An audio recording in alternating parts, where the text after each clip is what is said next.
mean. So, Ciao Pancakes here. And joining me tonight on the stack, I have professionally loud Brandon Hamilton. And you can see them in Wrestlers Lab, Blitzkrieg Pro, Industrial World Wrestling, among others. Yes, among others. On the street sometimes, under bridges, oftentimes asking for loose change. You can just find me places. And in addition to being an on-screen talent as like a host or a ring announcer, I know you also do some behind-the-scenes stuff, including photography, because that's where I met you. That's where we met. We're doing photography. That's where we met. Was me just being like, oh hey man, can I stand here? And I was like, wait a minute. Yeah, right. And that like, wait, me. My favorite part was my thinking that I had met you at one point, and you're like, that wouldn't have happened. I live in the Midwest, and I was like, okay, well, now we're friends.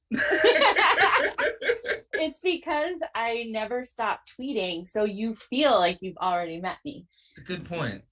I tweet incessantly. It's a thing that I do. But everybody in chat, please welcome Brandon Hamilton. Hey. Hello, everybody. Hello, everybody out there on the internet. Thank you for having me, truly. I'm very excited to be here. Thank you for wanting to hang out with me tonight. Shoot. I mean... Man, what I got going on? Oh, I'm not cool.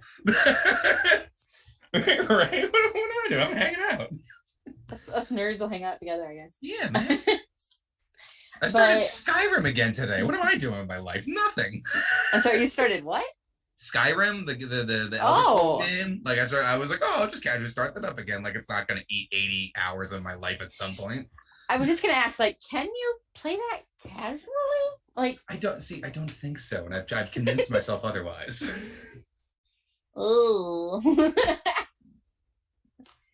Well, thank you for taking time away from Skyrim to talk with me tonight. I appreciate having you here. I'm so excited to talk with you. As you're kind of talking about, I met you in Dallas for the first time, but we've been following each other on Twitter for longer than that. Yeah. Yeah, for a while now. We definitely had like Twitter back and forth and stuff, but yeah, then it's so funny we met at that show because that was me just like, yeah, I'm gonna go to that show, I think. Yeah, I'm gonna go to that show. And then yeah, I was glad because it was such an awesome time. And I got to meet you and we had a great, awesome time watching the show together. Oh, that show was great, and that was totally last minute for me as well. So it's kind of like I'm funny how that works. And I'm like, I feel like I should go to more wrestling. I know I've already been to 12 shows, but I could go to more shows. Right. So why not go to this? Not do that? It was so funny because it felt like it was like the last sort of bus out of town of that like weekend. Like that was the final stop for like a bunch of people, and it was like either like you went to Mania Sunday that night, or you somehow ended up at this like VFW in Fort Worth at like midnight. Right? I was like living my best life, like hanging out, living the dream, hanging out with my friends at 3:00 in the morning in some like random like Knights of Columbus Hall in Fort Worth, Texas, watching awesome, Minoru Suzuki just beat the fuck out of somebody. Yo. Like that was 10 feet from my face. Such a gem. When he there's one of the shots that I got when he like got the guy in the corner and stuff too. And I just remember thinking to myself, I was like, people pay Tokyo Dome money to see this guy. And I'm just here in Fort Worth, Texas, just Suzuki. I'm like, you're right over there. In an Eagles hall. Yeah, in an Eagles hall at a random or whatever it was. That was a fun time, man. What a great show. Shout out to the Texas wrestling scene. What a great time that was. That show was insane. I had so much fun. So yeah. That was the perfect way to cap off a delightful weekend. Yeah. I remember going to the airport the next day and feeling like, because there's definitely like some things where like there were shows I wanted to go to that I didn't go to, or things where I wasn't feeling certain things or whatever. But man, like after seeing that, I sort of like got up the next morning and I was at the airport. I was like, that was it. That was it, man. That was a crazy weekend. Right? You're like, this is how this should end. Me watching whatever. Murder Grandpa just beat the fuck out of Right, somebody. It was right. beautiful. If it was like a movie, there would have been like a montage of like pictures of us reacting to it happening, and then like Murder Grandpa sees us and he like gets involved, and it's like a funny like Scooby-Doo type scene of like, oh no, it's Murder Grandpa, we're running away from him. Oh man, Brandon versus Murder Grandpa this summer, coming soon. Book it. Can you imagine? He would just murder me, literally. Like I know we just called him Murder Grandpa, would be terrifying. Like R.I.P. friend. But the problem is like okay, so and this is something for anybody who got to see him do any of those shows where you got to be closer to him than maybe you would have if you saw him in like a big arena or whatever. He's so handsome. Like Suzuki is wildly handsome. And like he like at one point he was near us and he did his like look to the crowd thing, and I stopped what I was doing to be like, oh, okay. A moment of just, oh, well, hello. And then someone showed me the picture of him like modeling in like 2001, and I was like, hello, sir. So yeah, it was one of those. I hope this doesn't awaken anything in me. Oh, it did.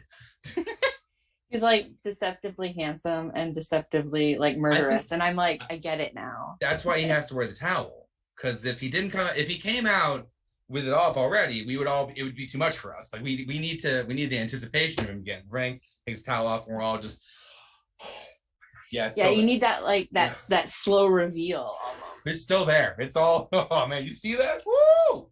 And he's gonna go beat somebody up. Oh, 10 out of 10. Right? Good time, 10 out of 10. Way worth doing. Yeah. So it was a really fun show. Like even like the atmosphere was really good for it being that late and that late in the night, but also that late in a very packed weekend of hustle and bustle. Yeah. That was my first like real like Mania weekend. Like the first Mania I went to was the one that was in New York a couple years ago, but I didn't do like any like the like Mania weekend stuff. I didn't go see any indie shows. I wasn't really involved to the level I am now, and so this was my first time like trying to like make a lot of shows and like actually like having to go and work a few of them. Camera, unfortunately not hosting. I was working production for a couple of them. I unfortunately didn't get, well maybe next year. Anyway, but it was just my first time really like seeing the scale of it for some people. And you see some people like who was it, like Veda and Speedball who worked like, I don't know, 43,000 shows and matches. But seriously, they worked, I forget what the number was. It was some ridiculously high number between the two of them and you see that, you're just like, how do you guys do it? This is amazing. It's incredible to see. So if anyone's ever thought about going to Mania weekend and not thought maybe I don't want to see Mania in itself, I highly encourage you to check it out. It's a whole other thing because everybody is working 1,000%. It's the coolest shit you're ever gonna see, man. Everyone is going as hard as they can. It's such a cool time, and everyone's like, all right, I got to show at 3, and I got to show at 4:30, and I got to have a half-hour break, and I got to show at 8, and then 2 shows at 9. I got to figure out how I'm gonna get there. And like that's everybody, fans, workers, production people. Everybody is like that for like 5 days. I 110% agree with you. I went this year. I went last year to Tampa. And did that whole thing, and yeah, it was definitely bouncing between, because last year in Tampa, GCW was running their collective that they do every year, but right. IWTV was running a bunch of stuff too, and so I was going back and forth between the two. Yeah, it's a lot, man.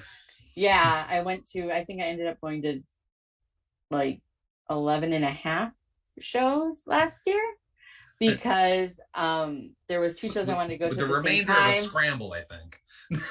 I caught the last half of one of the shows because the GCW show started an hour early, and I'm like, okay, so if GCW starts an hour early, then that means I can at least get to some of this other show, so I can see this person and this person, because otherwise I don't remember to do it. That's the other crazy thing about WrestleMania weekend is like people start popping up in weird spots, and you're like, oh shit, wait a minute, hold on, that guy's working this, wait a minute, wait, she's working over here, hold on a second, and you start just like, okay, well, I'm gonna go and see them over here, and then I gotta go over there and see them, and it's a really interesting. It was very crazy like, and then I pride myself now in being able to know when I've like hit my wall. And there was a point, I think on Saturday, when I was like, I need to go to my hotel room. And there was like some wild, crazy, amazing stuff happening. And I was like, I need to not be around humans for a little bit so that I can exist later. See, I am basically the exact opposite. Like for me, like oh wow, being around all of that is very energizing for me. That's good for yeah. So it's like I would get to the venue, like so I just went to all the GCW collective stuff because it was just easier for me. Yeah. And I was like, and then the stuff on Sunday when there was nothing else going on. I went to the shows where I met you. Yeah. But I went from 10 o'clock in the morning to 3 o'clock in the morning. Just anybody who did that, I really truly, you guys get your merit badges, because that's impressive for me. I need, like, I can do it to a point, and then I'm like, all right, I need a little bit. But I'm like that even like in my regular like life, like outside of just anything. Like I've always been that sort of way where I'm like, okay, I've reached my limit of human being interaction now. I must retreat into my cave, where I will sit here and watch a movie about old wooden ships for 3 hours. I will then emerge ready to deal with people again. But first, Master and Commander. Like I'm just something of that nature that like resets my brain. And I'm like, okay, all right, I'm ready to go back out and do some more stuff. Excuse me. So, and I guess I know you were busy working and stuff, so I was just fanning. So maybe that, like, I don't have any responsibilities. Like I just show up and mingle and talk to people, and then it's that was how I was fortunate that I had to work a few shows, but I was able to like. I thought I had to do more, and then like when I saw like what I really was needed for, I was able to sort of shift gears into fan mode, and that's what made me like able to really enjoy things. And honestly, it helped me out a lot, because it definitely, when you're exposed to that many different performers doing that many different characters and that many different environments and in front of that many different crowds, you really get to see like the full spectrum of what professional wrestling is. I was. One of the nights I was helping do cameras for like the AAA show at WrestleCon, and then the next day I'm like watching one of the GCW shows, and later on I'm at like the Impact show where they're pretending to be their 80s characters, and then and you're seeing all these different things happen, and I as a performer was like, okay, so how do I didn't think that's what I was going to get out of it. I really just I didn't realize that was what was going to happen, but I really had a moment of like, wow, so there's so much potential for professional wrestling. You can literally do anything in this. It's such an interesting creative outlet. You can do almost like, as long as the audience likes it. As long as you can get the audience on board, you can do virtually anything in this business. Like as long as like you are able to get them to follow you through that. And it's really cool to see, again, everything from crazy lucha wrestling where there's a million people in the ring and everyone's doing crazy backflips to Sex Ferguson, like, playing like stupid characters. It's so much fun. And that was a great part of that weekend too, to get to work and then to get to be exposed to all this stuff, to be like, wrestling's so much fun. Wrestling is so cool, man. It's dorky, but man, is it cool. It is absolutely a niche interest, especially when you get down to like more of the independent stuff. Yeah. But at the same time, like, it is so much fun, and it can be so rewarding. You have to allow yourself. I think there's a thing about professional wrestling as an entertainment source that I think, because early I compared it to comic book movies, and I think that they are similar to each other in that it requires you to shut off part of your brain in a good way, not a bad way, in a way where you go, I'm aware of the circumstances. I get that the TV show, all these, it doesn't matter. I'm gonna shut that off and I'm gonna watch what's happening and just accept it for what it is and enjoy it. And that's a lot like what these comic book movies are, where you're like, yeah, I know it's ridiculous, silly nonsense, and the script is terrible. I'm gonna shut my brain off because I want to see the guy with the sharp claws. And that's the fun part of pro wrestling, is that when you find somebody who's very good at convincing you to shut your brain off and follow them, like someone like a Kevin Owens. So I love Kevin Owens, and I've loved him since he was like Kevin. He was one of the first indie guys that I saw at a young age. It was like, oh wow, okay, that's great. That's excellent stuff. Well done, sir. So when he grabs the mic, you just follow him. Whatever he's about to tell you, you could you listen to him. And that level of performance that you get from pro wrestling, you shut off the part of your brain where you're like, obviously him and Stone Cold are gonna have a match. Ha ha ha. Like, oh, I know it's gonna happen, but I'm gonna shut that off and allow them to like take me there. And that's gonna be fun to get there. And as a fan, it's gonna be really rewarding when I watch it because I allowed myself to enjoy this for what it is. Yeah, you kind of have to put that like suspension of disbelief sure in there. Because yeah, of course, you know, a big guy is gonna, you know, obviously if it was a real shoot fight, beat up some, you know, little guy. But yeah, you know. But you suspend disbelief because the little guy has better moves and he knows how to utilize the ring better and he's faster, right? And we so want it's to like see maybe that. a big guy. We enjoy that. Like we as like there's so you know, it's like the bit of like there's only like 7 plots and like storytelling and they're all sort of the same. And it's very similar with like there's only so many wrestling matches. There's only so many things you can do. And so anytime someone can come up with anything innovative, 10 out of 10. Excellent job. Thank you so much. You are keeping this business alive.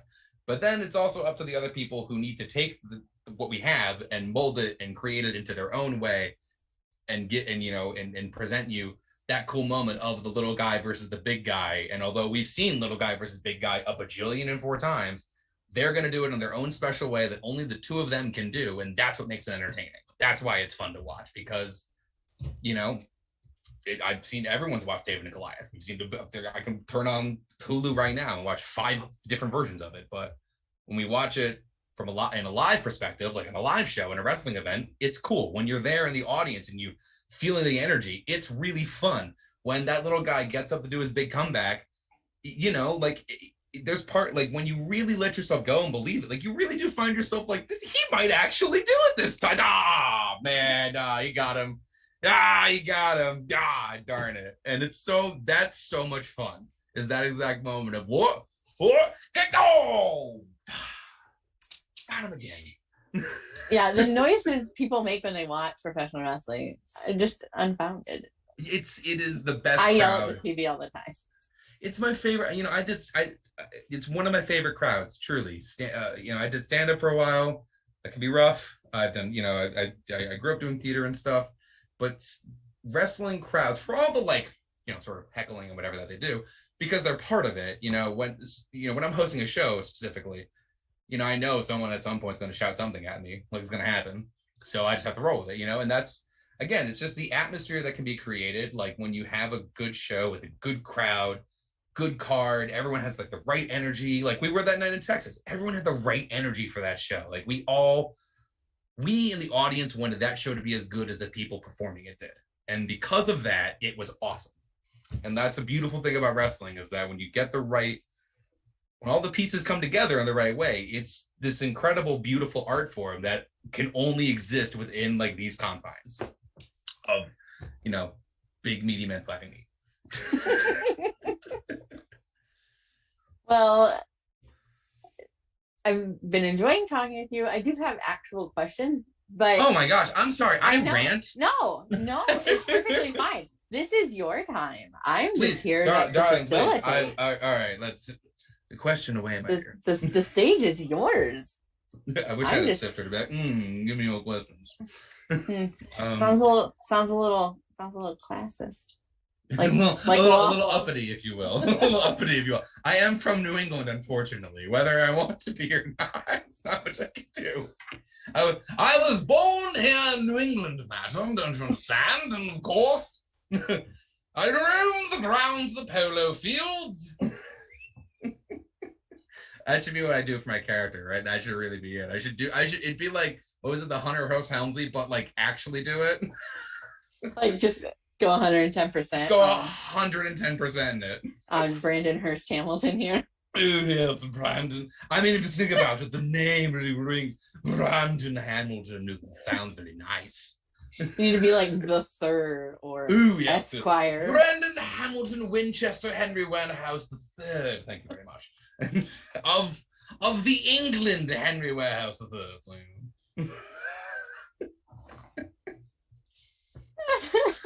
Oh, man. So we were talking a little bit before we went on air what the difference is between your bit and your real life, because now we're talking about doing a new bit, but like oh yeah, okay, like what's How do you? All right. So the big so okay.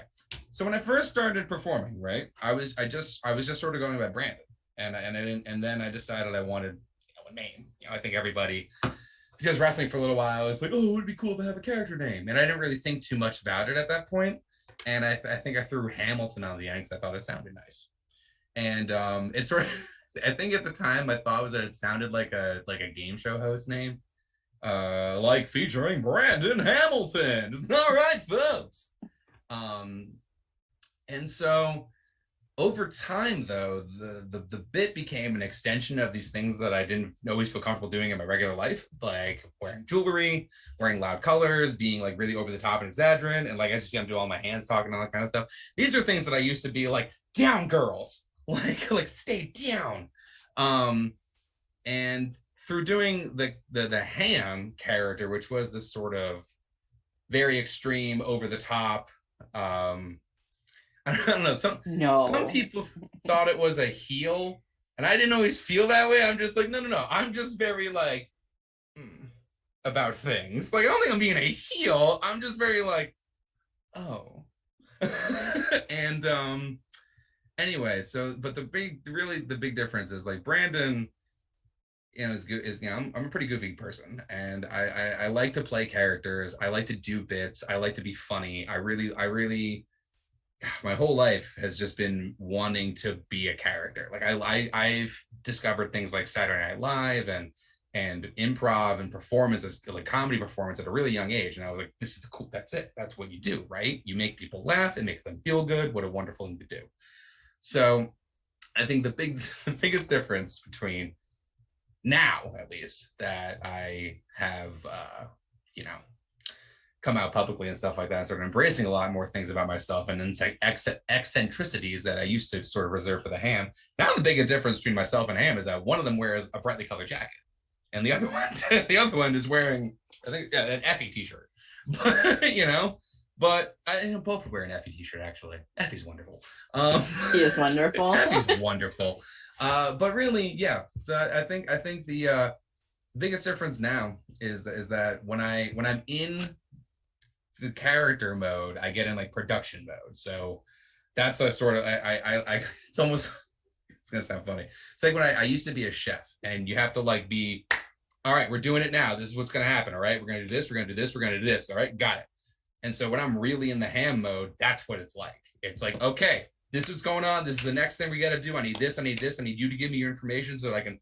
Do you want me to make up a hometown for you? Because I will. Like I become very like on top of it. The goofy side of me sort of yields, and I become very, when I'm working, when I'm like really doing it, I become very like sort of rigid. But then once I have all my information and I'm good to go, hey, I'm back to being fun and relaxed and having a good time. And I'll also shower you with all of my positive energy and thoughts, because I think that wrestling performers are really sweet. And you oftentimes see me backstage being like, you there, you're wonderful, and here's why. Aww.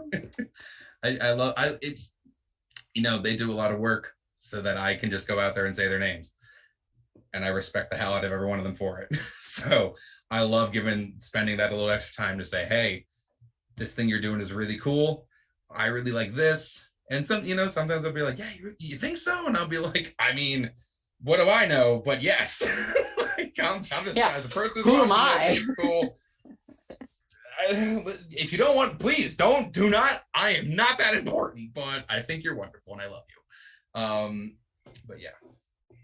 Yeah, it's like, I'm a giant nobody, but I'm a giant nobody that's like a really big fan of you. That's basically what it is. And I just, when I worked at the Wrestlers Lab shows, so that's sort of like, if I were to have like a home base view, it would probably be Wrestlers Lab. And I love working there because everybody in that locker room is always there to give it like 110%. Everybody's always very kind to each other, very nice to each other, in my experience and everything.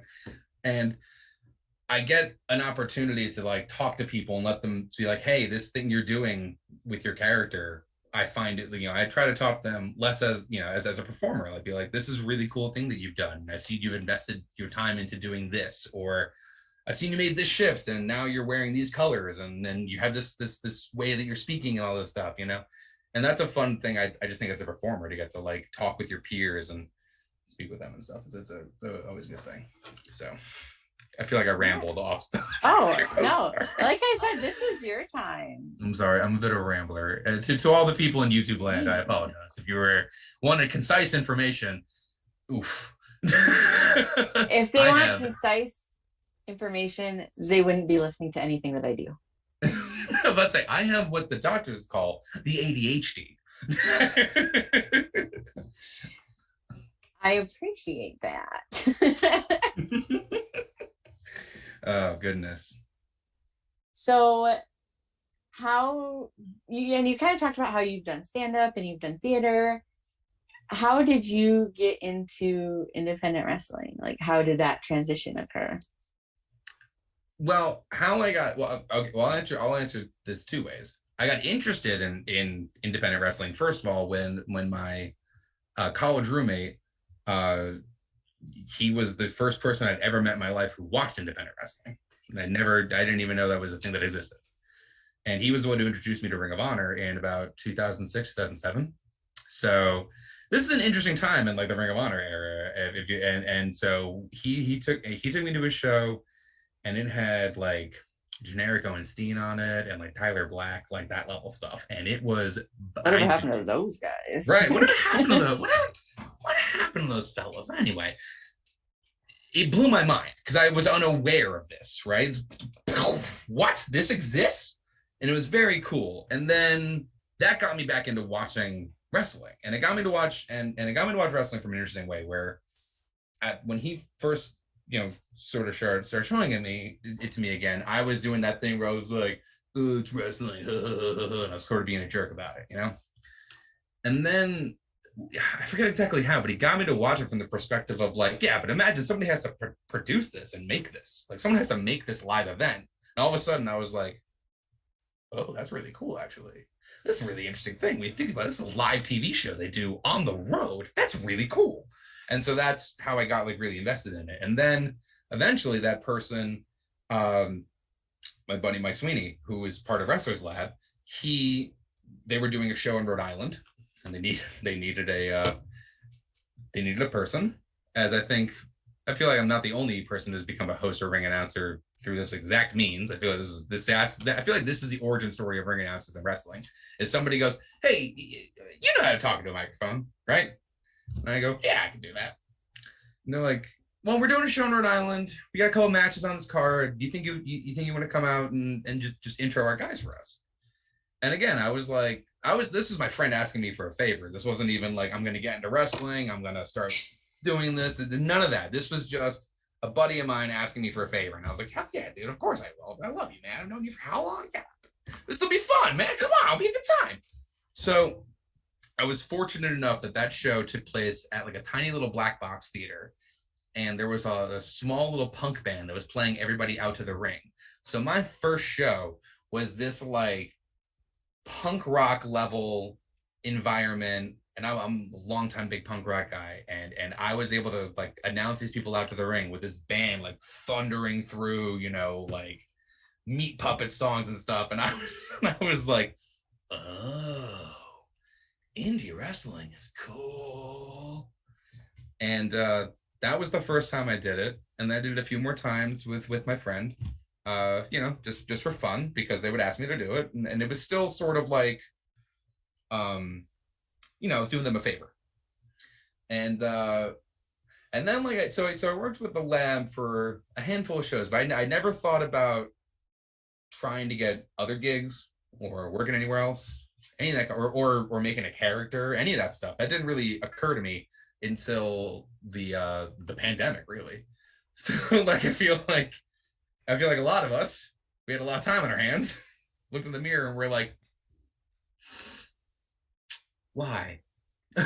And one of the towards the end of that initial like sort of lockdown phase or whatever, the guys at Wrestlers Lab were like, hey, we're gonna do a show, we're gonna record a bunch of episodes of a show in like one day, and we're gonna record a ton of matches. It's gonna be one full big day of shooting, and then we're gonna edit them together and make a whole season of a TV show. And you want to come you're our host, man. Why don't you come out and do it? And even then I was like, oh, that'll be fun. This will be great, blah, blah, blah. And so that was the day that I met MV Young, Sazzy Boatwright, Angelo Carter, Logan Black. I met all these people, and all of a sudden I was like, oh, wow, these are really cool people. And I started that day. That was a crazy day. It's a crazy day. A lot of, it was an intense day. A lot of stuff happened. You know, we had to shoot an entire season's worth of TV in a single day. It's a lot of television to make. And everybody that day banded together in this wonderful way that reminded me of like theater and stuff. And that's what really got me to a point of like, okay, I think that maybe there's some space for me to try and see if I can get some more gigs. You know, so worst thing that happens is people say no.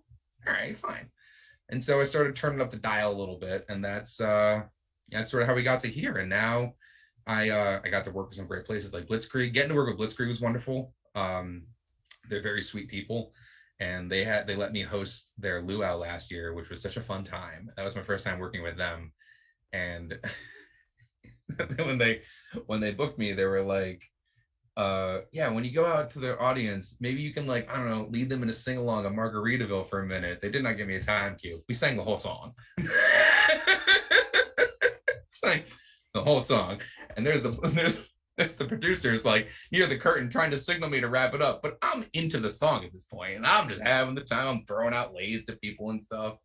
And yeah, that was around. So yeah, it was that era of like, I just I did that one show with that one season's worth of TV with the lab, and just so much content to do in one day. And I sort of also took the reins of being like all right, folks, we're doing a take, everyone quiet on the set. I started being like the AD, where I was like, all right, folks, we're doing this. This is the shot. You are on deck. This, Chef Me came out, and I was like, this is what's going on. We're doing this over here. You're going to go over there. Great. Excellent. Okay, are we rolling? Let's do it. The following contest is scheduled for like that, like literally like that. Your chef background, your theater background came out, and you just took charge. Yeah. Well, there was a moment where, like, because we were doing things were going all right, but things were moving a little slow. It was just because it was a big day, and I feel like it was just one of those things where anytime you're doing production, especially television, film production, live production, any kind, you can write everything down on paper. You can time everything out exactly as you want. You can do, there's a million things you can try and do to keep that within the confines. That's not going to be how it ends. It's going to move. And you have to understand that going into it. And you have to know that you have to move with it and evolve with it and change with it in the kind of way that gives you the product and the end result that you want. I'm not saying add $3 million to your movie's budget because you want to, because somebody decided they want to add a scene to it. But if we have to change a few lines or whatever, or something breaks and we have to move it, those are the types of things that can cause a bigger hiccup than you think. Something breaks, or somebody, flubs something in a way where they, get really hard on themselves about it. It takes the production then to come together. Now I'm getting kind of filmmakery about it, but that's how I look at it. It takes the production to come together to be like, hey, it's okay, man, let's do it. We got it. We're doing it. And that was what that day was like. It's actually, that day both helped me realize that I wanted to pursue wrestling more so, and actually like push me towards getting my master's degree and stuff. So I was like, this is what I was put on earth to calm actors down, tell them how to hit their mark, and make and keep this production rolling, baby. Like, day's not getting any longer. Day's not, so we're losing let's daylight. Roll. We're losing daylight, sweetheart. We're losing lighting, and we got to get that shot. I'll make this movie without you. Get out of the way. I'll put on a wig. And I've seen a bunch of the Wrestlers Lab shows, and they're really fun shows just from like a fan perspective watching. They're so much fun. Everyone seems super cool. That makes me really happy to hear, because I know that the producers behind it really strive for that. It's a fun place, and we have fun doing it. And I think that if your audience is getting that, then we're nailing it. Then we've done our, in my eyes, then we've done our job. Our show we had just done in May, Show a Bunga, It was the first time we did the H2O Center. Yeah, Showabunga. What a great name, right? I think they were sitting on that for a while, because I remember hearing that floated around once, and my reaction to that was like, that is an incredible name. I cannot wait to do that. I feel like they almost used it once, and I remember getting upset because I don't think I was going to be able to host it, and I was like sad because what a great show name. Anyway, yeah, we they're big on, this isn't even to be like the oh, they're so wonderful, but they're big on giving people opportunities. They gave me an opportunity. They gave me a wonderful chance, and it's led to a lot of other cool things for me and a lot of cool places that I wouldn't have gone to Dallas and worked with GoPro Wrestling, who is the production group that I work with. I wouldn't have gone to Dallas and worked with them if I hadn't at some point hosted a show for my friends in Rhode Island at a black box theater where a punk band was blistering through a Replacements cover while they played out somebody who I had never met before in my life. But like, damn it, if it wasn't the coolest thing on earth. It's really cool. I think it's the punk rock vibe. That's what gets me. I feel like a lot of people fall into indie wrestling in that sort of way, where it's like, so-and-so didn't show up today. Do you think you could do? For sure. I think if you don't get into it from the I'm going to be a wrestler and be a champion and that sort of mindset, which to anybody who's able to at like 6 years, like, and I don't mean this is going to sound like I'm sounding like I'm talking down, but I know there are people who literally at like 6 years old are like, that's it. That's what I'm doing. And it's so cool to see those people go on and achieve that stuff. And I just think it's so funny that on the complete other end of the spectrum, way other side of the coin, you got someone like me who's like, yeah, sure, I'll do it. How hard can it be getting in and out of a wrestling ring? It can't seem that complicated. Oh, this is more difficult than I thought. Oh, that pinched something. True story. That show, I forget what it was. I think I when I was trying to get out from under the ring, I went, instead of going like between the top and middle one, I went between the middle one and bottom one, and I'm a big dude, and I don't know why I thought that was a good idea, but I definitely did, and like basically like trying to get out, like caught like my foot and was just like it was so bad, and then I was like, folks, that's the first and last time I will be getting in and out of the ring. Yeah, you're a tall dude. I am a bit, yeah, I didn't think about it. I remember, yeah, that was a funny, I remember when I got out, my friend was like, why would you do it that way? And I was like, I don't know, I didn't think, I watched someone do it before me that way. I was that new. I was so new that I didn't know I was allowed to hold note cards. I thought I had to memorize everything. And I was trying to memorize everyone's information. And it wasn't until like, I want to say 20 minutes before the show that somebody was finally like, what? No, you can bring note cards up, dude. I was like, what? And I had like this paper where I was like, and then they were like, yeah, who told you you couldn't bring note cards? And my friend's like, this guy over here, this guy doesn't know anything about wrestling, dummy. Yeah. So I think there's even a picture of me from that show at some point. I'll have to find it. And it's like, I'm holding the piece of paper and I'm like shouting, like as though I'm like reading the lyrics that my 16-year-old self just freshly wrote for my band. And it was like, Mom, you gotta get out of here. Like, so from my hit single, Mom, you gotta get out of here. Coming soon to Spotify. Coming soon to Spotify. Brandon cries his favorites. Featuring such hits as "Get Out of Here, Terry," "You're Not My Real Dad," and and of course, it's not black eyeliner; it's just black tears. So it's a real hit. It's a big one for me. I'm an emo girl at heart, so you were like, yeah, no, I heard that song. I know that song. Yeah. Is that off the Illinois EP? Nice. Like Illinois, like ILI-NOISE, like Illinois. No, Pancakes got it. Oh, this is fun. Barney's like, I think we have some similar. We definitely have similar tastes. Interests. Definitely a similar sense of humor. That's for damn sure. Oh, yep. Definitely. I feel like we get along really well, which makes me really happy. We definitely do. Don't worry, you guys have me back anytime. I'm thoroughly enjoying this. Well, just you wait. There's still time. There's still time. It's like, because you've been the last question, I'll be like, and that's when Father didn't take me to the circus. I can't believe you got me to tell that story. Not even my therapist knows. He didn't take you to see the marching band? Nice. Nicely done. Well played, Val. Oh, that was so good. I didn't even know I was sitting that. I just softballed that. I'm picking up what you're putting down.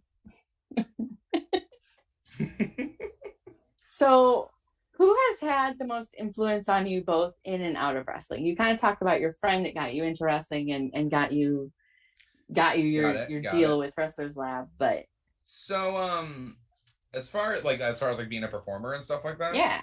Okay. So as far as like inside of wrestling, when I switched over from being like I'm doing it casually to like, okay, now I'm gonna start looking at other people and watching them and trying to figure out some of the things that they might have done, and hopefully one day be able to replicate that. Bobby the Brain Heenan is probably one that I think was just it was a big influence, because the thing about Bobby Heenan is that Bobby Heenan understood when he was the punchline of the joke, and understood how to make the joke about him without it making him look like he looked foolish, but he didn't look stupid. Like there's a way to do self-deprecating humor where it's good and it's funny, and then there's a way to do it where the audience just kind of feels bad for the person. And he always found this way to do these really big, silly, like one of my favorite things in all of wrestling is Bobby Heenan trying to get into the first night of Raw. Like, I don't know if you know that bit. Yeah, you know the bit I'm talking about? He wears the wig, he dresses up as people, he tries to be a cameraman. It's such a good joke, and it's such a great it's this big. That's how big the joke is. Bobby can't get in. That's it. That's the entire bit. But because of how he was able to sell the different things, and they were able to come up with these silly bits, that's the kind of thing in wrestling that I really enjoy. So earlier when I was saying you can do anything you want in wrestling, and that's what's so cool about it, it's things like that, where on the same, this is the premiere of like Monday Night Raw. It's one of the biggest nights in like wrestling's history, right? You're having big marquee matches and stuff like that, and they're still finding a little bit of time to do this really dumb, silly joke. And it's only a couple minutes of this dumb, silly joke, but here we are in 2022 still talking about it, and that's how good the joke is. So that's definitely where I would say if because that's as much as I love wrestling, I don't watch as much of it as I know a lot. Some people study it religiously and they watch everything from every country and all kinds of but that one specifically, those instances with like Bobby Heenan and stuff, any of the time when he was like, when him and Mean Gene were butting heads and stuff and WCW, that kind of stuff. I love comedy, and I love when someone finds a way to do comedy so that it enhances the story, and it's not just, we're not just doing something for the sake of doing it. If there's one thing I truly despise in any storytelling, whether it's in wrestling, filmmaking, books, anything, when you make something weird just for the sake of making it weird, that's not creative. If you make something stupid or use a bad joke or swear, or like if you use there's a comedian once told me when I first started doing comedy, if the punchline of your joke is the word fuck, you didn't write a joke, you swore. Those are two different things. And I think in wrestling, it's like if you're doing comedy and you're wrestling, and the payoff is just we did a comedy bit, it doesn't enhance any story, it doesn't enhance any character, it doesn't mean anything to anybody, then you didn't do anything except make yourself look like idiots for 5 minutes. So there's an intelligent way to do it, and you have to look at it from all the angles and not just, oh, wouldn't it be funny if somebody, I don't know, we dump shit on a guy, we dump shit on a person, that's hilarious. And you're like, all right, but why? Why did that happen? What's the purpose of doing that? Is there something funnier than dumping shit on somebody? Are we just going with the first answer? That's sort of, so yeah. So anytime you can see a good creative comedy bit, and currently I would say people like Danhausen is great for comedy. But that's, again, that's somebody who clearly gets it. And then like he manages to, do the right level of Danhausen when it's needed.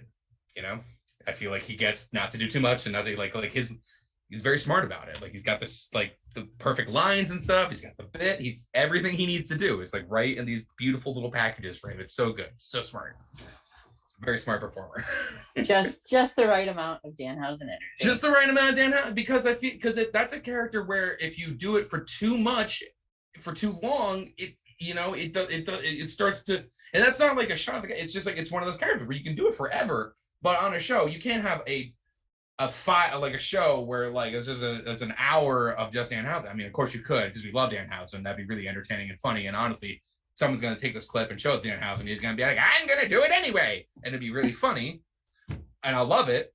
But I feel like the point I'm trying to make is they can't. There's some characters who work in these small windows, and that is a really important piece of the overall puzzle of wrestling. Not everyone has to have an hour-long Broadway match. Some people need to only be on there for 2 to 3 minutes, and that's where old Brandon lies.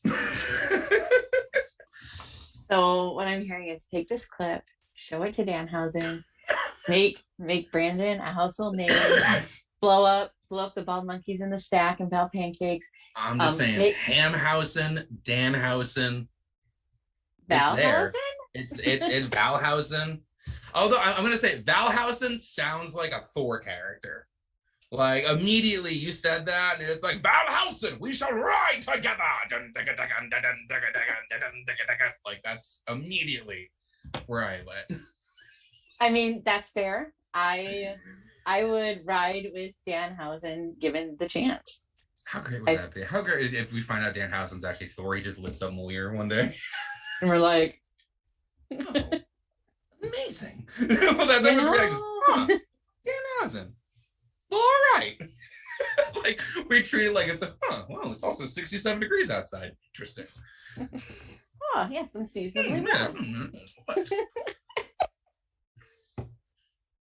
So I know we talked about you getting more, I don't want to say gigs, but getting to be more places, doing more things. Gigs. I like using gigs. It's quite all right. Do you gig? No. I like the gig. You know what I mean? Do you gig? I try. I dabble. I do a little dabble on the old gigs. But yeah, it's I do like to work in new places. It's always fun. I took a little I took a little time off because I reached an interesting point earlier in the year where I wasn't sure if like, and this I think is an important thing for all performers at any level of your life. If something is not fun, take some time. Like if you're doing something and it was fun and it stops being fun for any reason, you may need to take some time and be like, okay, am I doing too much of it? What do I have to adjust? What do I have to do? Blah, blah, blah.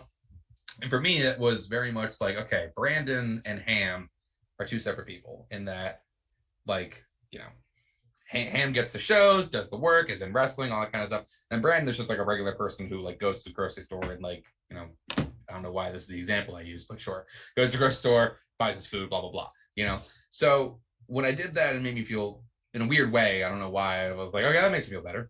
And then, I love the idea of like bringing Ham to more people, bringing Ham to the people. But really, like, I love my character because my character allows me to be loud and big and over the top. And a lot of the clothing that I wear and the looks that I do are, I don't know how you want to describe it, but, as a non-binary person, I feel that when I get to perform, sometimes there's going to be someone in the crowd who, and this has happened to me, and this is not like blowing myself up, this has happened where someone sees me and then afterwards is like, I'm glad another one of us is out here. I'm glad someone like me is doing this because it makes me feel like it's possible for me to do it. And I've only been doing this for a little while. And the fact that that's happened to me on more than one occasion really hit me in a way where I was like, this is actually kind of important in a very small, in my very tiny way of contributing positively to the, to the plight of queer people everywhere. Doing the character has allowed me to be this fun, goofy version of this thing that, and this is not to be a downer, like in the current day, people are being told the boogeyman for some dumbass reason. And so I get to go out there and be fun and goofy and silly and make kids laugh and make people laugh and make fun of myself. And like one of my jokes every time, every show, if you ever watch the show, it's the best feud in wrestling right now is the Ham versus getting in and out of the ring. It's funny. And I know it's funny. I'm a big guy. It's funny to watch me try to manage my way up there. Sometimes the ring is way higher than it needs to be. I got to go get a chair and I'll do a whole bit and I just get in the chair and bringing it over and climbing on up and stuff like that. And it's fun to do these things and get these reactions from people. And it makes me happy because of like I said, like the off occasion that somebody may see it and then afterwards be like, I see you. I see. And thank you for being out here for us, you know? And you're like, yeah, got you, bud. Yeah. Absolutely fair. You were kind of talking about how there's Brandon and there's the Ham. Yeah. And it's like, I think that's a lot of people in wrestling, especially like people that are on camera talent. They have. Oh, for sure. Like, I'm Val Pancakes now, but I'm not always Val Pancakes. Right. Being Val Pancakes all the time would be simply exhausting. Like, absolutely. And it's really important to be able to give yourself time and to be able to separate and know. For a while there, I was worried that people were meeting me when I was playing the character Brandon Hamilton, you know, and they thought there was like, and that's who they thought they were meeting. That's the person they thought they were meeting, right? And I forget exactly. I had a conversation with somebody. I forget who it was, and it doesn't really matter who it was. But the way we were talking, I was like, I don't think this person knows me at all. And it was this very strange sort of moment of like, oh man, a lot of these people only know this, and they only and this version of me and stuff. And I think that, like you said, to live like that 24/7 is exhausting. And I think unfortunately we've seen a lot of wrestlers who spent their career, wrestling talent wrestlers spent their career with the character on 24 hours a day, and they've never shut it off. And you see them, and you know, some of them are people now like into their 60s, and you're like, honey, stop, just stop. Like, you don't have to anymore. You don't have to anymore. But they don't. That's all they know. You know, they program their brains into this pattern, into this way of thinking and stuff. And you know, I recognize that might have been happening to me, and it was necessary for me to like take a second, take a breather, and like collect myself and figure out what parts of me I wanted to put into this character, what parts of me I wanted to reserve for myself and my friends and my family and that kind of thing. Because I don't think it's I you know, as much as when you're a performer and you're in the public, you accept and understand that you are now, you know, under scrutiny, all that kind of stuff. Like, you're in the public eye. People are going to say whatever they want, say however they feel. But, you know, that doesn't necessarily mean you have to give everything away. You know, you don't have to leave everything out for everybody. So I think it's important for everybody in the business. It's not just me. I'm just a fucking show host. Like, I'm not even that big of a fucking deal. Like, I'm tiny, man. I don't give a shit. Like, I'm just a random broad with a podcast like everybody else in wrestling. Right? Like everyone else, I got thoughts and a microphone. The barrier to entry is low. You know what though? But like, and now this is the part where the love brand comes out, the part where I start love bombing you. Yeah, but you're very sweet and you're very kind. The way you do your show is very nice and endearing, and like you're able to get like, I feel very conversational with you right now, and it's nice and it's easier than, you know, other people who do. And I think like that's the Val Pancakes. I'm sure you're also Val. You're a very sweet and very kind person. I met you in real life, and I know you're also a very sweet, kind person.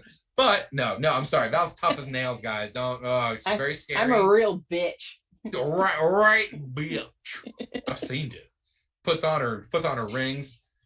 But really, it's. I think it's like, you know, I think it's important that like for you, you're able to like, when you're done from this, go and do whatever you need to do away from the character for a little bit. It's like there's delineation, and I think that's a huge thing that I wish more people felt that way. I wish more people understood they didn't always have to be in character. I wish more people knew that they could live their lives normally and then wrestle on the weekends. Like, you know, like, but that's also, I think, a different mindset. I think that's just people who know that they're like the kind of people who at 6 years old knew they wanted to be champion. Like, that's just their mindset is this is it. This is all I do 24 hours a day, nonstop, 7 days a week.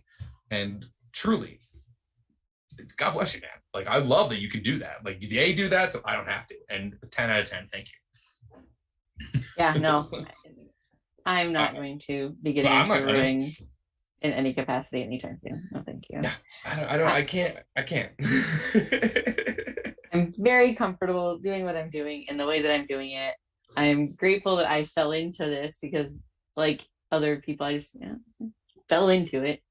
Yeah, so it's fun how that happens though, and like you're like, for again, like, you're kind of embracing, which makes it easy for people to come on and talk to you, right?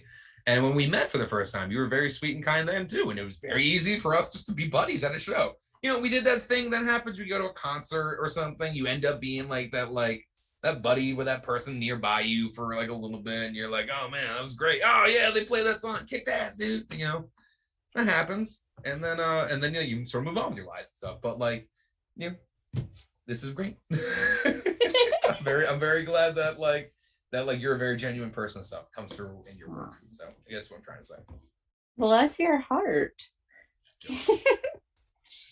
So what would you say has been your greatest achievement in wrestling? And that can be anything that you think it would be. Like, you can answer however you feel. So, wow, it's a good question. I think my greatest achievement in wrestling, in a weird, this is gonna sound, I have a hard time. I always preface things when I want to say something positive about myself by saying that this is gonna sound vain, because like, I have a hard time speaking positive about myself. We're working on it. My therapist and I, we're working on it. We're getting there. But I think one of my best achievement in wrestling is that first season of Wrestlers Lab Alchemy, because and only because that day specifically needed somebody to grab the reins and sort of just in certain areas, like, just need to grab the reins and like pull and get everything in order real quick. And I, you know, while the promoters were handling certain things or whatever, I just decided, like, cool, AD Brandon's going to show up and start working. And, you know, I started, you know, working with everybody, and that was a really big day for me, because it just helped me remember, like, I realized that there's a way that you can work in wrestling, and it doesn't always have to be as a performer. You know, you can do production. There's other things in the business. So that was an achievement for me, just in that, like, it unlocked this part of my brain. But as far as the performer goes, I think the coolest thing wrestling really did actually for me was it made me feel comfortable with myself, like, in a way that I'm actually realizing now. That's really the biggest thing, is it like, you know, I've always, I don't know, been drawn to simple things that seem simple now to me, that, like, you know, jewelry, things like that may have been simpler now, that I started by being the ham and doing it that way, and it was fun to do in the character. Then slowly, like, those little things, those parts of the character started bleeding into my, you know, what I wanted to do in my everyday life. And I think the biggest thing wrestling did for me was make me feel comfortable in who I am as myself. It allowed me to come out publicly and say, I'm a non-binary person, I'm a pan person, this is who I am. And it's because wrestling has an incredible way, has a very accepting queer community within it, I think. And it's really interesting. And the people that I met when I did that, you know, started doing those shows, you know, I met a lot of really strong queer people who were unapologetically themselves. And it was so inspiring to see them do that, you know, in their character work, and then to also see that's how they were in their real life. And it was this thing where I was like, oh, you know, you don't just need the character to do that. You can also do that in your real life. So we were saying before how, like, I still, like, compartmentalize certain things, you know, certain elements of my life got separated between, like, okay, when I'm in the ham, you know, I'll do X, Y, and Z. And then, you know, when I'm Brandon, you know, I don't have to worry about it. But that's the biggest thing wrestling did for me, is it made me feel confident in myself, proud of who I am, able to loudly scream from the mountaintops I'm a non-binary person and all that jazz. And I know I just said it, like, really flat, like I didn't care, but it was a big deal for me, because I had always known, I've been checking boxes off on forums for years, at least years. I've been, but the second that shit was made available on government forums, I was like, non-binary. And I just didn't feel like it was necessary to, you know, make a big deal out of it or really share with a lot of people. I felt like it was like, I knew it, I didn't think it was that big of a deal, blah, blah, blah. But then you know, a few minutes ago when I was saying how sometimes you do a show and somebody sees you and recognizes themselves in you and they connect with you. That last summer was my first, 2021 was the first summer. I called it hot ham summer. That was the first summer that I really tried to get gigs and to get out there and work. And one of those shows that I did a show in Rhode Island. And after the show, I don't know, some kid, maybe, I'm not great with kids' ages, so I'm going to say he was 8. It's definitely under 10, older than 5, anything in between there. Anyway, this kid came up to me and he gave me a high five, little kids do. And then I could tell he was shy. I was like, is there anything else you want to say? And he told me that he wanted to also grow up to wear pearls like me because it was nice to see a guy wear pearls. Aww. And I was like, what do you do with that? I was like, oh, okay.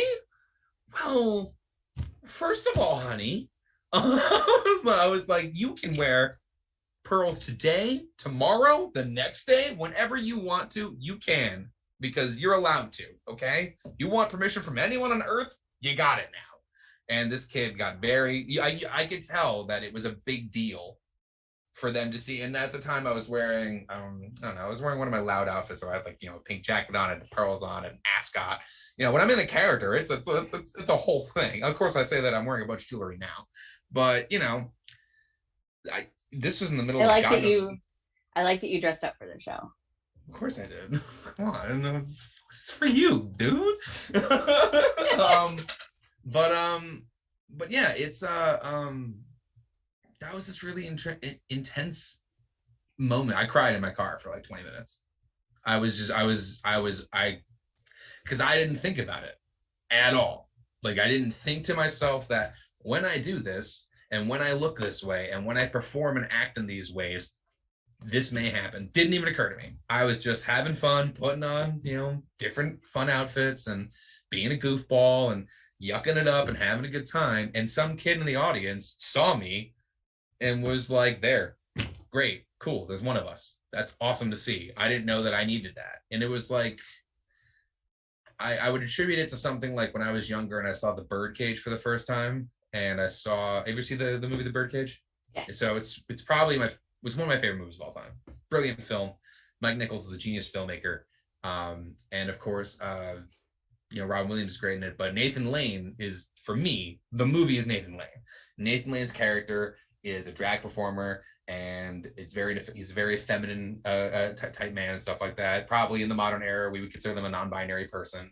And when I was a kid and I saw that movie, young, I resonated with me. I was like, oh, okay, these options. These are people can do this. That's so cool. And so yeah, that was this weird moment that I had with some kid in the middle of I don't know, Warwick, Rhode Island, like middle of Rhode Island. And I was just like eating a hot dog. I'm like, hey man, what's going on? I'm eating a hot dog, and some kids just like, yeah, so it's pretty cool to see. You're awesome. And I'm like, oh, hey. And he's like, I just, hope I can wear pearls one day. And it was just so, it's a big deal. And then it's happened, and I know I mentioned it before. It's happened a few other times too, where kids or even not too long ago, one of the talent on the show asked if I would come out from the locker room, say hi to one of their nephews because they were like, they loved you. They just wanted to say hi to you. And it's just, I don't know, when you can connect with people like that, and all I'm doing really is I'm turning myself up to 11 and I'm wearing loud clothes. And like, that's really all it is. And the fact that people see that and they're like, yeah, I like that. I see me in that, that's a really cool feeling. It's a really cool feeling. I didn't think it was ever going to happen to me. So it's definitely a cool feeling. I think that the queer community in wrestling is a beautiful place right now. I think that there's a lot of representation of various aspects of it, from non-binary people to gay and lesbians, to bisexuals and pansexuals, to gender fluid. Like, yeah, we're all over. I mean, Pride and Vibe is this weekend, right? That's a huge show for a lot of reasons.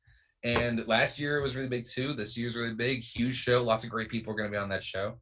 And you know, when we see these beautiful moments of celebrating, you know, queer people for exactly how they are, exactly who we are, like Effie's Big Gay Brunch.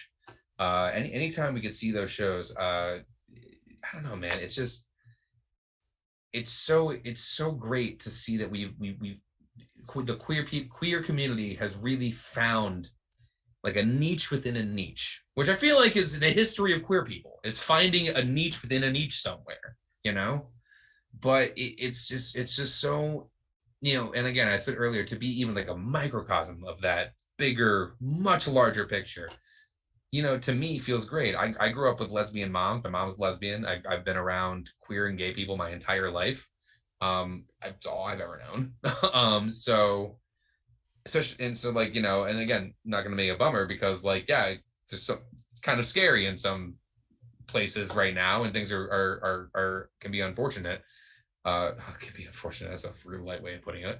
But to know that the wrestling community has a queer outlet for not just the performers, but for the fans of those people who feel that way to be able to go to. And like I said earlier, shut their brain off from whatever's going on, whatever their day was like. Somebody said some shit to them today that was hurtful and mean or whatever. They can then go and watch these really crazy, loud, out people celebrating themselves and have this moment. The same way I'm sure when people who, you know, watch, you know, drag performers feel that's like, yes, that's us. I feel this. This is beautiful. I love this. You know, that's how I feel, you know, the queer wrestling community can be and stuff. Like I love it. I think that's what has really continued to make me feel like I want to continue being in wrestling, is being part of the queer community within it, because it's just and not even that I want to be a part of it, like even as a fan, those are the people that I would want to keep watching, you know. Those are the groups of people that I want to support. Those are they're doing it, man. They're crushing it. They're making this beautiful space for themselves within this very insane industry. I have been fortunate to have been to all of the big gay brunches that have occurred thus far. And awesome. The first time I went to the one in Indiana, the Collective in 2020, and that was the first Pride event that I went to after coming out, like publicly. Mazel. Congrats. That must have been awesome. And I cried a little bit because it was so just like, it's overwhelming. Yeah, it was like my people. It's huge. It's overwhelming to see like, you know, it's just especially like with this big gay brunch shows, like I wanted to go to the one this past year at the Collective, and then I unfortunately, like I said earlier, I unfortunately had to hit like a wall, and I couldn't get myself out of my hotel room. It's very weird, like be honest, everybody, it was a very serious depression moment where I was like, wow, this sucks. It was a really rough morning, and I had to really pull myself out of the nosedive because I had to go see Stone Cold later. So I really had to pull myself out of the nosedive that day. And I want to say thank you, In-N-Out. Thank you for pulling me out of that nosedive. That burger was that fucking good. And I was like depression. You know when you're depression eating and you get to that food that finally cures the depression, and you're like, oh, what the fuck are you? What are what? Yeah, that was me. On going to town on double midway through the day that day, and I was upset because I missed that show though, and I was sad because that was something I was really looking forward to and I really wanted to, and I knew that if I had gone there, the environment would have picked me up and stuff like that, but I just didn't have the energy truly required for that environment. I couldn't. And I mean that in the most positive way. It's such a cool thing. But that's exactly what I mean. Queer people have made this awesome space within wrestling, and you know, it's just, they're taking over. Like so many queer wrestlers and queer people and people in the LGBTQ community, like are like continuously like headlining events and, you know, having matches on, you know, I mean, just this past week we had Nyla versus oh goodness, she's my name is spacing on it, and she would eat me. Maxine Taylor?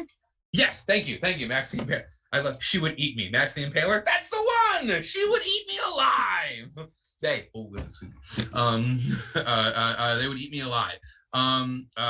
Anyway, so anyway, it's really cool. It's just so wonderful to see this stuff happening, and it's so wonderful to see so many queer people at so many wonderful spots in so many different places across wrestling, and it's no longer just like, you know, one person who's an open secret or, you know, something like that. And unfortunately, I tell some of the friends of mine who are me, I'm old enough to remember when it was like, oh, it's an open secret. We all know, but no, don't talk about that. We don't talk about that one cousin that we have. You know, like I remember like that weird phase of her of living like that. You know. Yeah. I was in Catholic school when my mom came out. It was not a fun time. I was raised Catholic, and I'm from a small town in middle South Dakota. So there was none. There was none. It's oof. That's rough. That's rough, dude. That's rough. And it's.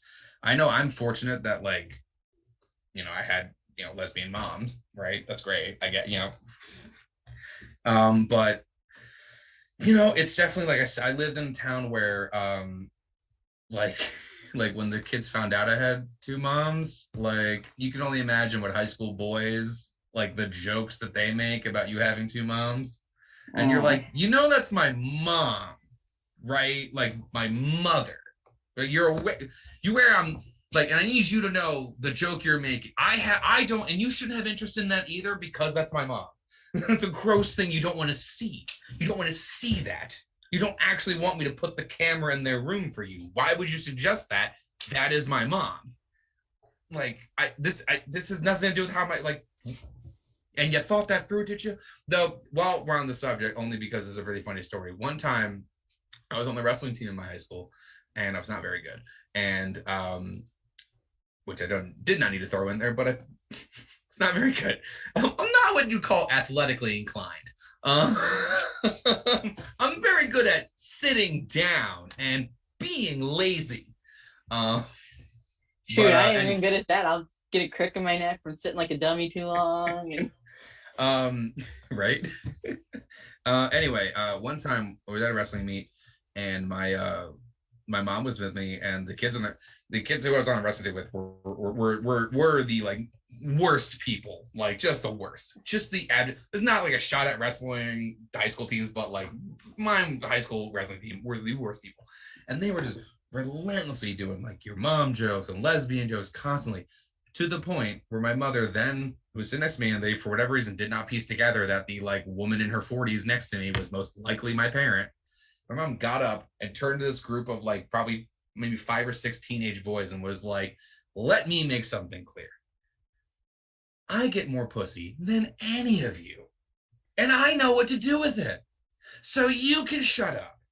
All right, go play with yourself somewhere else. And I'm just like, my mom. Also gross. Gross mom. But cool, but gross. Mom, come on. But yeah, need that today. Such a great moment. And I love that moment because, man, like she just like these kids like, sorry, we're sorry. We're so sorry. It's like, yeah, you better be. And like one of like the parents was like, Eileen, you didn't have to. She's like, what? Were you guys gonna do anything about it? No. So yeah. So anyway, sorry. I know that was way off topic, not wrestling related, but I love that story because that's the type of thing that's what, you know what? I'm gonna turn it into what it's about. That's what the queer wrestling space is like now. It's literally that. It's the queer wrestling space has become my mom standing up and being like that's what we've become. Like we've become this like queer wrestling space has become the spot of like, and what? And what? Who gives a shit? Who gives a shit this person is gay? Who gives a shit this person is trans? Who gives a shit that no, they're wrestlers, they're talent, they're going out there, they're doing their job. Let them go do their jobs. That's what we've become this group of like who we don't care anymore. Not only are they doing their job, they're doing it better and in a more entertaining way that ropes people in and keeps people entertained. So many, you know, obviously there's a lot to be said about how like modern culture has taken things from a lot of different like subcultures within like the queer community. Different communities have like had their sort of like niche things and extracted and commercialized in different ways or whatever. Like how drag culture has somehow become like it's there's a drag race show, there's TV shows about it. Everyone it's interesting to see how I don't know how all those things like intersect and how all that's come into wrestling too, and it's just really cool. Like especially with like like that Pride and like I'm gonna use the Pride and Vibe just because it has to be coming up, but other events like that too. Any event that like wants to showcase, unabashedly showcase queer talent. I did a show back in November for IWW called Thoughts and Prayers, and that was such a great time because that was also this excellent celebration of queer people. We had drag performers. We had so many people were on that show, and it was this moment of celebrating who we are by doing the thing we love, which is pro wrestling. And that's such a cool thing to do, and to have wrestling go from the what was it, Bill and Chuck or whatever? What was that crap from the I don't have I'm not going into it, but to go from that to go from your gimmick is you're gay, like to go from that to like this is the gay person, and while that's part of who they are, that's not everything they do. Or if you want to be that person, you're like, I'm a gay person, this is everything I do, I eat, sleep, and breathe being gay, also I'm the greatest of all time, my name is Effie. Like like there's ways to do it, and it's just great that like it's not like open secret, like and it's also not like hello, like it's everyone can sort of do whatever version of it they need to do. It's great, and it's not looked at as like a joke or it's not played for laughs. I've only once have I ever been somewhere, and I did get upset about this, where they told me I was a heel, and I was like, what? Have you met me? Like not to be that guy or anything. And I was like, I can try, but I don't have a lot of heelish tendencies or whatever. They're like, yeah, but like, And I was like, what? They're like, you know why. And I was like, can you just, I'm sorry, I'm gonna need you to say it. I need you to get the words out of your mouth, because you won't say it yet, and that's how I know this is fucked up. So please say the words to me. Say that because I'm a queer person, I'm a heel. Please say it to me. And they were like, okay, no, you're taking it all wrong. Take it all wrong. That's not what we're talking about. It's just that because of how you sort of are. And I was like, I'm not grasping any of what you're saying. I was like, any of the other times I do shows, I'm really nice and kind to people. I'm goofy. I interact with the kids and stuff. I was like, if you want me to be a heel and be a dick and be a bad guy, excuse me, I can do that. I have no problem doing that. I just want to know that you want that for the reason you want me to do it is not because you think I'm a queer person, therefore I'm a villain. I was like, that's all I want from this conversation. It was a very strange, weird moment for me. It was a weird day. But that's only once. Only one time has that ever happened in all the various random places and people I've met and talked to. That's the only time it's happened. And once is more than enough. Yeah, no. I had to ask a couple of people. It was one of those things that I thought that was really strange, and I had to sort of ask somebody else if that was weird for them. I was like, so this is how I reacted. I just want to make sure that I didn't sort of burn a bridge here. And they're like, no, I think you merited it. That's an okay response. You're allowed to be mad like that. Like, did I misinterpret this? Like, I don't think that I did, but it's right? just so bizarre. Like, I don't think there's another way to take that. Like, I just don't think so. I wasn't sure, but they did the hand gesture. When they did the hand gesture, and then they did both. They did the and the and I was like, how are you gonna do both hand gestures, man? Come on! How are you gonna do both? And like, Oh man. And the funny part was there was what I'm gonna say the equivalent of like a production assistant like nearby, like just like holding like a clipboard, just watching this happen and just like panicking, just knowing that like this older person who, and I will stress this, was not actively trying to be homophobic or mean. I think they were just set in their sort of very old wrestling mentality of like, this is how it is kind of thing. Oh, anybody who dressed like that would be the heel, you know, like that sort of. I'm giving them a lot of benefit of the doubt right here. I know that I am, but still. And this kid just watching this person just dig a hole and me be like, And could you do the hand gesture again? Oh, okay, good. I wasn't clear enough the first time. Good. Oh, you know what? Could you actually get a whiteboard and write this down for me? I want to make sure it's spelled out. Like, could you draw me a picture, perchance? Braille. I need Braille. Can we get? I need all forms of written communication. I need you to send me a telegraph for later, so I can just file this away. Can you imagine? Ham, you are a heel. Stop. It turns out that you may be gay. Stop.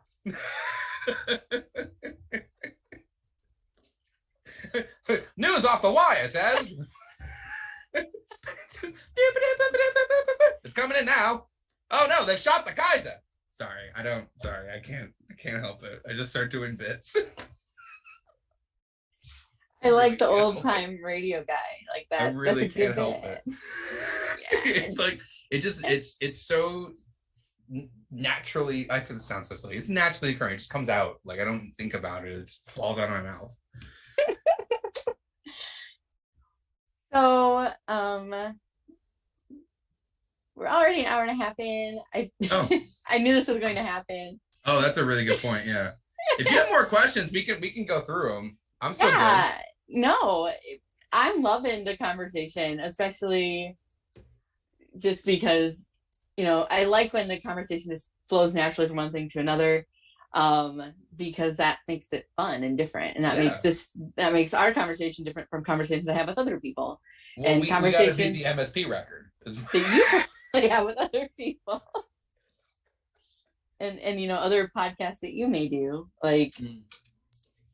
This is very I'm really having just a fun time talking with you. Like it's really nice. Like I'm having like a nice time just like chatting with you, which is why like to anybody watching or future listening to this, I'm really sorry that my ADT like will go on little tangents here and there.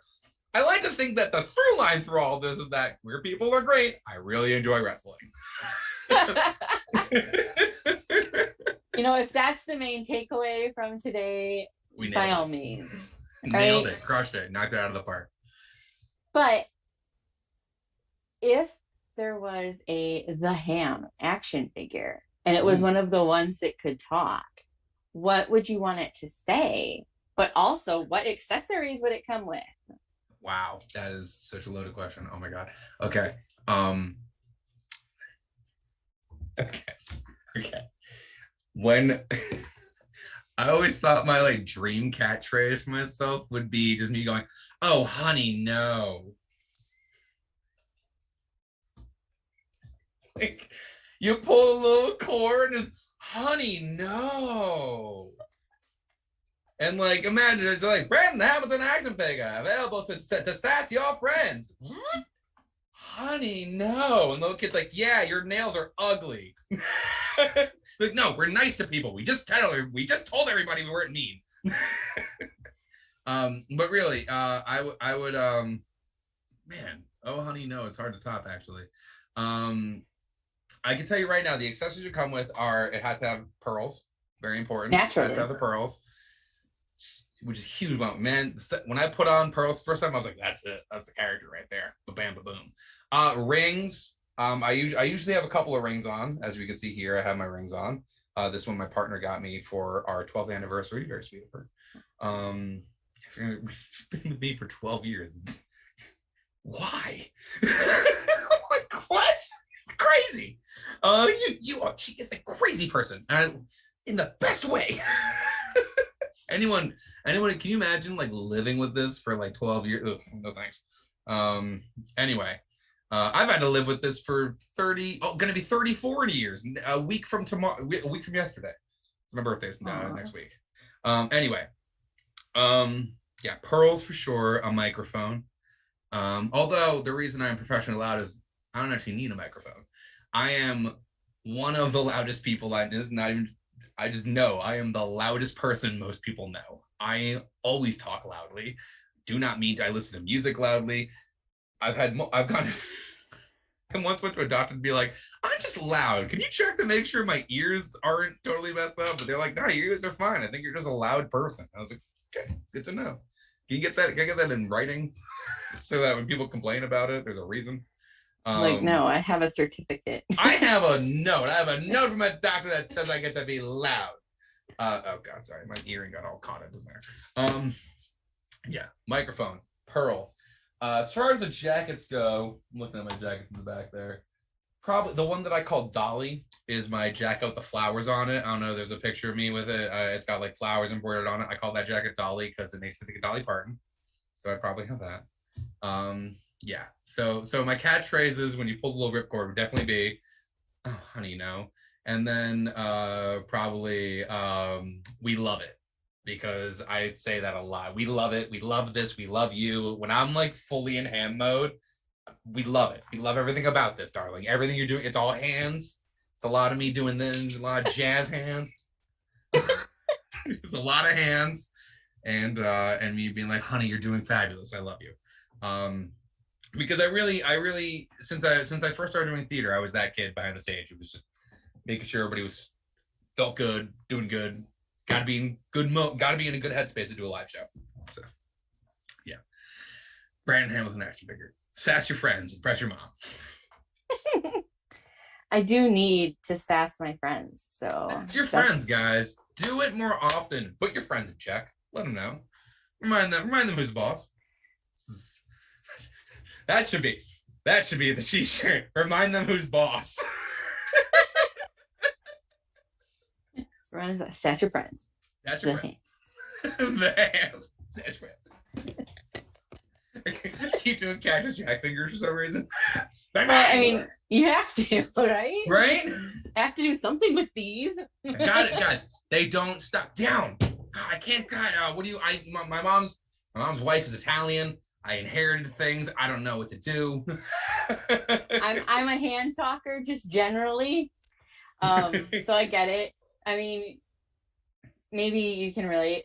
Definitely at one point when I was in elementary school, talking with my hands, knock somebody else's lunch tray out of their hands, and you're like, yeah. I was yeah, I'm always moving and stuff like that. So yeah, I was definitely a knocking things over. My family would take, whatever glass of milk, water, whatever it was, and like put it like a head, like in the center of the table, so I couldn't reach it unless someone got it for me, so I wouldn't spill it, because that's how often I would just do some random ass ADD thing and knock it over.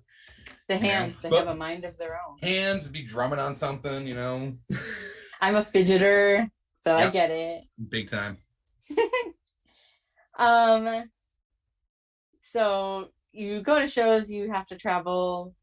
What are you listening to on your travels? Ooh, okay. Music wise or podcast wise? I like to listen to both. Both?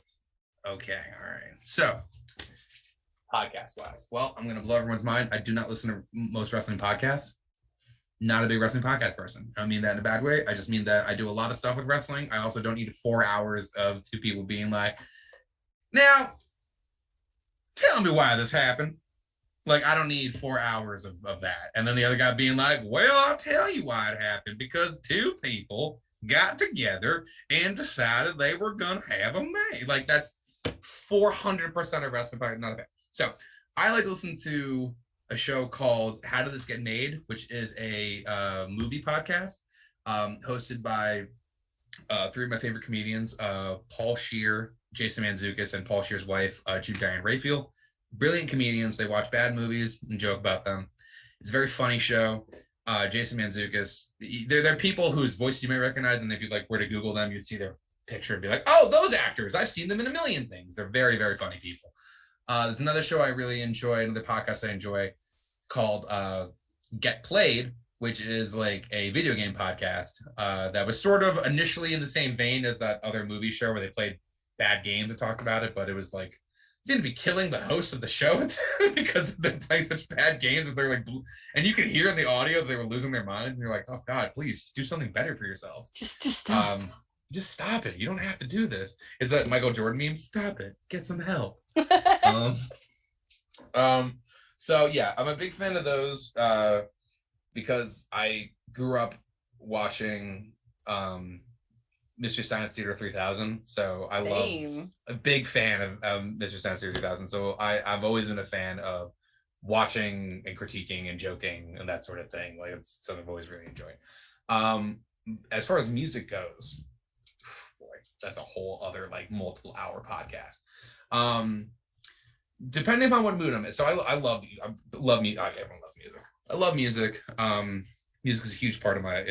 I've been playing guitar since forever ago. God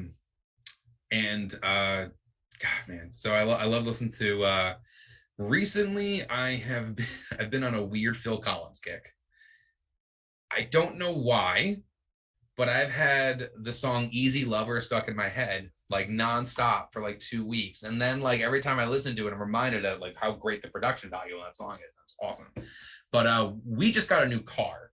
And so this is the first time I've had a car with like a nice like speakers and stuff in it. And so one of the first things I did was listen to the Doom soundtrack from the video game Doom, which is just like just thundering, blistering, brutal, like heaviest of heavy metal. And I'm just like out in my car, just and just have the time of my life. So I like to listen to really loud thundering metal. One of my favorite bands that I highly encourage anybody who's watching this, listening to this, who likes metal, band called Mutoid Man. They're based out of New York. They kick ass. They're fucking awesome. Great group. Let's see, other good groups. Let's do Cave-In, who has members of Mutoid Man in it. Some classic stuff. I do love other music that isn't metal. So I love classical music, actually. I'm a big fan of opera, theater, and classical music. I like to, like, depending, it's really about like setting and weather will affect what I'm listening to. Like sometimes, like I was doing a show once and I had to drive up like the eastern, like up the coast, like towards Maine. And I was like driving, it was kind of like a cloudy day or whatever. So I just listened to sea shanties for a while because I was driving along the coast, there was ocean nearby, it's cloudy outside. And I was like, this seems like a time to listen to maritime music. And so there I was, just casually listening to sea shanties. But I'm that level of history dork that I also knew the words to a bunch of the songs. So it was really like a sing-along. You had like all the historical context for the sea shanty. Yeah. Unfortunately, some of them down that level of nerd where like I love nautical history, so yeah. Like I'll hook me up with the sea shanty. Yeah, I'm like, there was one of the Assassin's Creed games, Black Flag, where when you're in the boat in the game, you sail around, they start singing sea shanties, and like I played that game a bunch, so like I memorized a bunch of the songs anyway. And then like the history nerd in me went out of their way to like learn like when this song came from or who wrote that song or how long have they been singing this song, because I get very inquisitive, and when I like something, I want to know every single thing about it, every possible piece of information I can possibly know about it. I just devour. Oh, also the Batman soundtrack. The most recent Batman soundtrack was next level. So good. I got into classical music a couple years ago. I like to listen to it on my way to work. Nice. That's really the only time I listen to it. But like in the morning on my way to work, I'm like, it's a nice way to start your day. Classical station, right? Like, yeah. I got into class. I had a wonderful music teacher when I was in high school. So I went to like I said earlier, I went to a Catholic school. So of course the only music I had was Jesus. And then after hymns. That, yeah, gotta love him. I got in so much trouble because for when we were in 8th grade, we were allowed to bring whatever music we wanted into class and like play it and like give a little presentation on our taste in music. And at the time, my favorite band was Black Sabbath.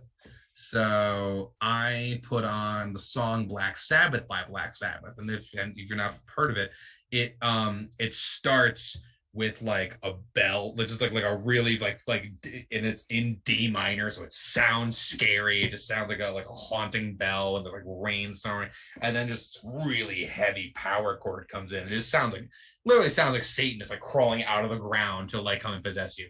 And I'm just like in crowd, just man, I got so much trouble. I had to go to the principal's office and shit. Oh, that was the time. So we didn't have Catholic school where I'm at because I'm from a really small town. That's not a thing. But I did grow up Catholic. My mom was very Catholic. My mom played organ in church. Ooh. And she practiced every week. Oh, that's a lot. So many hymns. That's a lot. That's a lot of hymns. A lot of hymns. Yeah. So when I got into high school and I got to meet this music teacher that I had, he introduced me to lots of classical music. Because at that time I only knew it through like movie scores. I was already a big movie person, so like I was already a fan of like John Williams. And this teacher, Mr. Hermnott, he was the one that introduced me to people like Korngold, who was a composer in the early era of filmmaking, who actually inspired John Williams in a lot of ways. If you listen to the movie, you listen to Korngold's music and you listen to Star Wars, you're like, oh, this is the exact same thing. like almost verbatim, the same exact music. This is almost plagiarism. There's one, I'm trying to think of it. I forget the name of, I think it's the Seahawk is the name of the movie. There's a piece of the score that is literally the Star Wars Imperial March. It's the exact, note for note, the same exact thing. But that's how I love classical music.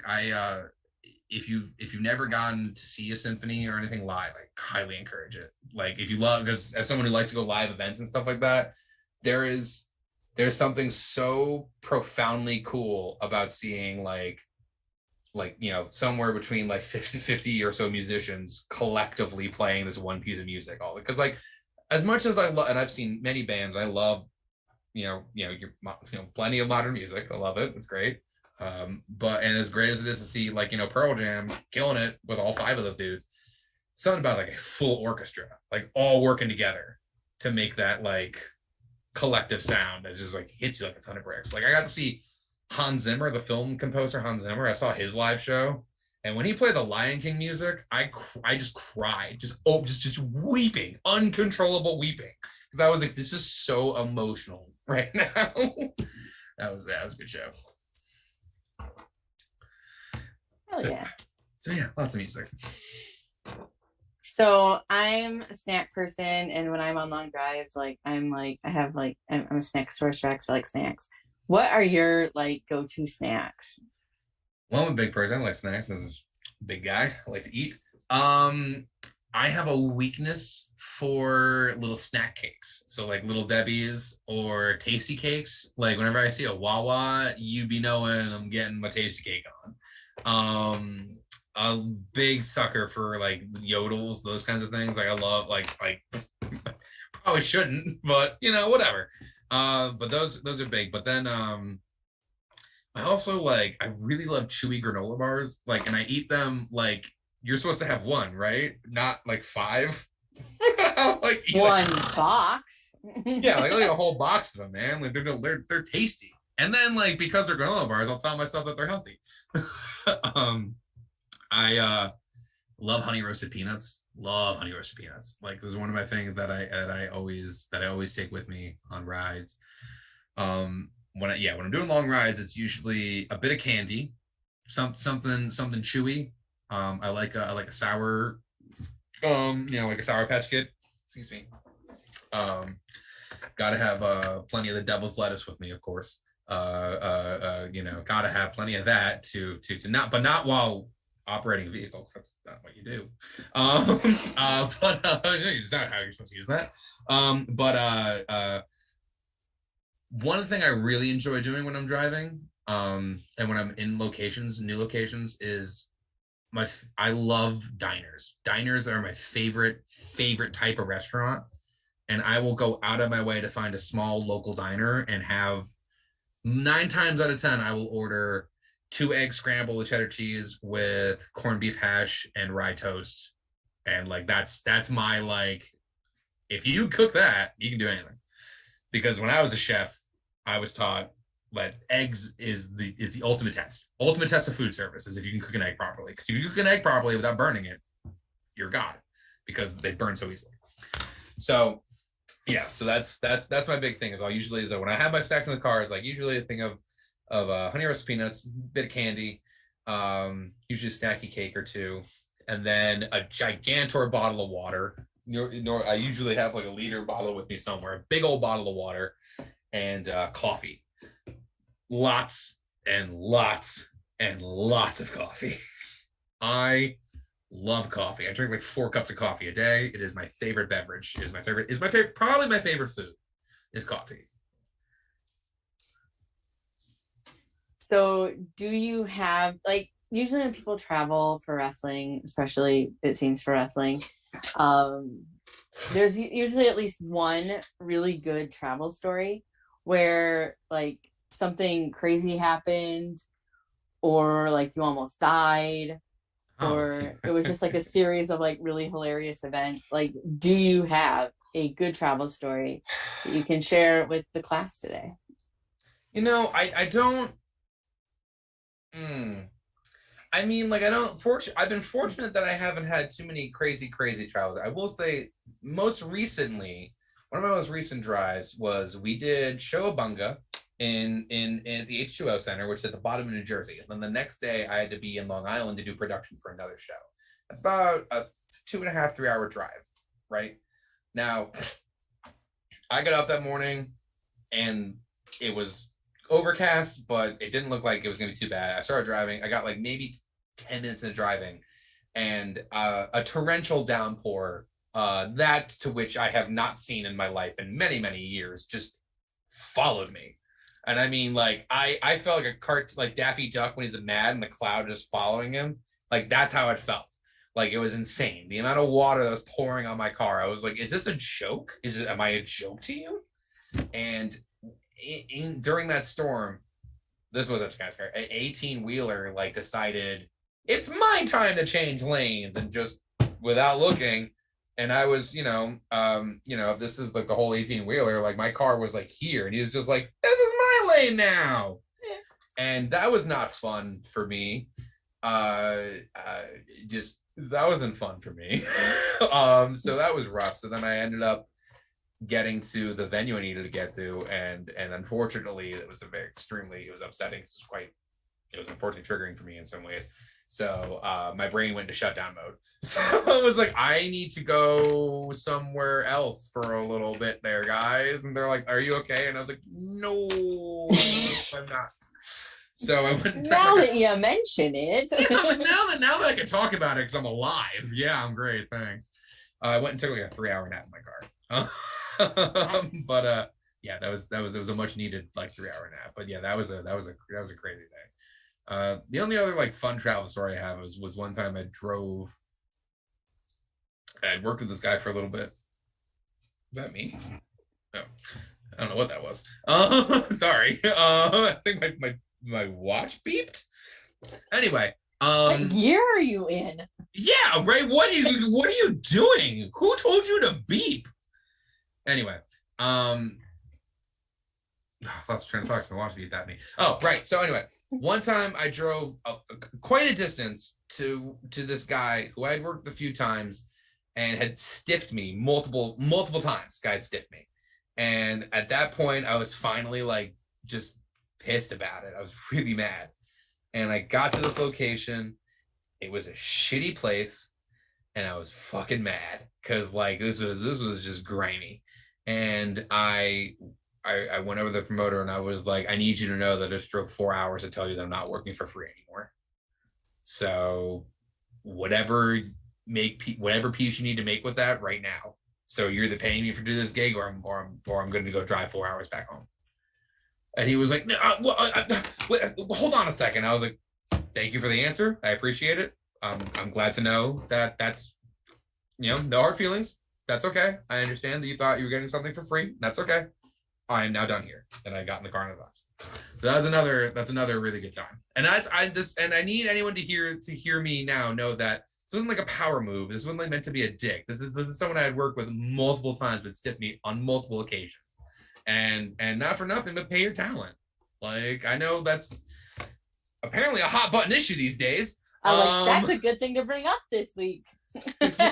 yeah, apparently that's a hot button issue this week. How timely. It should be a normal thing we do, but here we are. Apparently we work in a carny business. I have heard that. Heard that before. I don't know. My friend's last name is Carney. Yeah. It's their business. Those are my right. Oh my god. Oh boy, you owe me some money, dude. But yeah, those are probably the craziest travel stories I have. I've been fortunate enough to not have anything too crazy where I missed a flight or had to hitchhike my way somewhere or any of the nonsense that some people do. Oh. So I just have a few more questions, and then we'll go to questions from chat, and then we'll wrap up. Sounds great. So what would you tell a 10-year-old version of yourself if you could go back in time and visit yourself? What would you say? So many things. Just, oh boy, so many things. I feel like a lot of, the home run answer is that, hey buddy, it gets better. It's not so bad. I would really sit down and tell my 10-year-old, there's some things that I would say that, like, I don't know, man. Like, I don't want to reveal too much of my life to everybody. But, there's certain things that I'd be like, hey, so I get that we think this is the end of existence right now. And it's not. And it's going to be okay. And don't worry, we're going to figure ourselves out at some point. And I'm sorry it's not sooner or as soon as you would probably like. But the good news is that you were right the entire time. That's what I would tell my 10-year-old self, don't worry, you are right. You're correct. Whatever you're thinking about yourself right now is true. And I'm sorry that you're not in an environment that everybody is allowing you to embrace that stuff yet. But you'll get there eventually, and it'll be really fun and really nice when you do, and you'll feel really good about yourself afterwards. Aww. That's what I would want to say to my 10-year-old self. Then my 10-year-old self would be like, huh? What the fuck are you talking about? And I'd be like, all right, well, have you watched Rocky Horror yet? Oh, okay. Here's a copy of Rocky Horror. I'll be over here. When you're done with it, come back over here. You'll get there. And then the kid will come over and be like, I get the pearls now. I'd be like, yeah. We learned a lot about ourselves today, didn't we? We learned a lot about us today, didn't we? Yeah, we sure did. Mm-hmm. Sure did. We're supposed to find them attractive. Yes, you were. Yeah, very much so. Perfectly normal. Perfectly normal way to look. It's Tim Curry. You absolutely should find them attractive. Just you wait till you watch the Thornberries. Smashing, darling. It's gonna take a second, but you'll get there. You'll get there. I promise you'll get there, buddy. So what is the biggest animal that you could take in a fight with just your hands, no weapons? And you can pretend it's attacking you so you don't have to attack a defenseless animal. Here's the thing. I have a lot of pet allergies and animal allergies, so a house cat could take me down. So there's a lot of animals I would try. The funny thing is I love animals. So dumb me pets every dog I see, pets every cat I see, loves animals, but I call it the Lenny from A Mice and Men complex, where the smaller the animal, the more delicate I try to be, and I feel like I'm going to hurt them by accident. So I'll be like, oh no! Like my friend has ferrets, and they're just hairy little noodles. I don't know if you've ever held a ferret, but they're just a little noodle. And I went to hold it one day, and it was like, surprise, motherfucker! And just wheels his way out. And I was like, ah! So literally, I would say any animal could beat me. A fucking snail, probably. I don't know. Okay, all right, but really, I think I would say the animal that I would have. This is an animal that I would have a chance fighting. Is that what it is? Okay. Yeah. Okay. An animal that I would have a chance fighting is like, I feel like a chicken. Like a chicken, because they would outrun. No, they would outrun me. No, that's not a good one either. Three-toed sloth, and that's only because they are slow and slow enough for me to be like, hey, get out of here, and then be like, man, fine. And that'd be the conflict. Otherwise, I'd probably have an allergy attack with any animal that decided they wanted to come near me. Horse, sneezing. Dog, sneezing. Animals without hair, I don't know, probably impaled. What about like a tortoise? Oh, that'd be fun. It's so funny we talk about animals. Just this past weekend, my partner and I, as part of our anniversary, we went and we went away, and we were able to get a private tour of a zoo, which was really cool. And it was so rad. And we love zoos. I love animals so much, and the fact that I'm allergic is a real bummer for me. But the zookeeper at one point was like, they were just carrying this little bin around with like half the trip they just had this bin, and they're like, yeah, this is one of our buddies. We're gonna let him out in a little bit so we can walk around. And so eventually we get to the part where she opens the bin, and it's this tortoise. It's this desert tortoise, and he just comes out, and he's just like, like.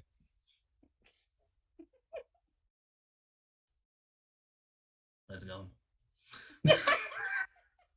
And like I was like, I love him so much. Oh my god, he's my favorite. And apparently he was this breed of tortoise that have like this little like undershell piece, right?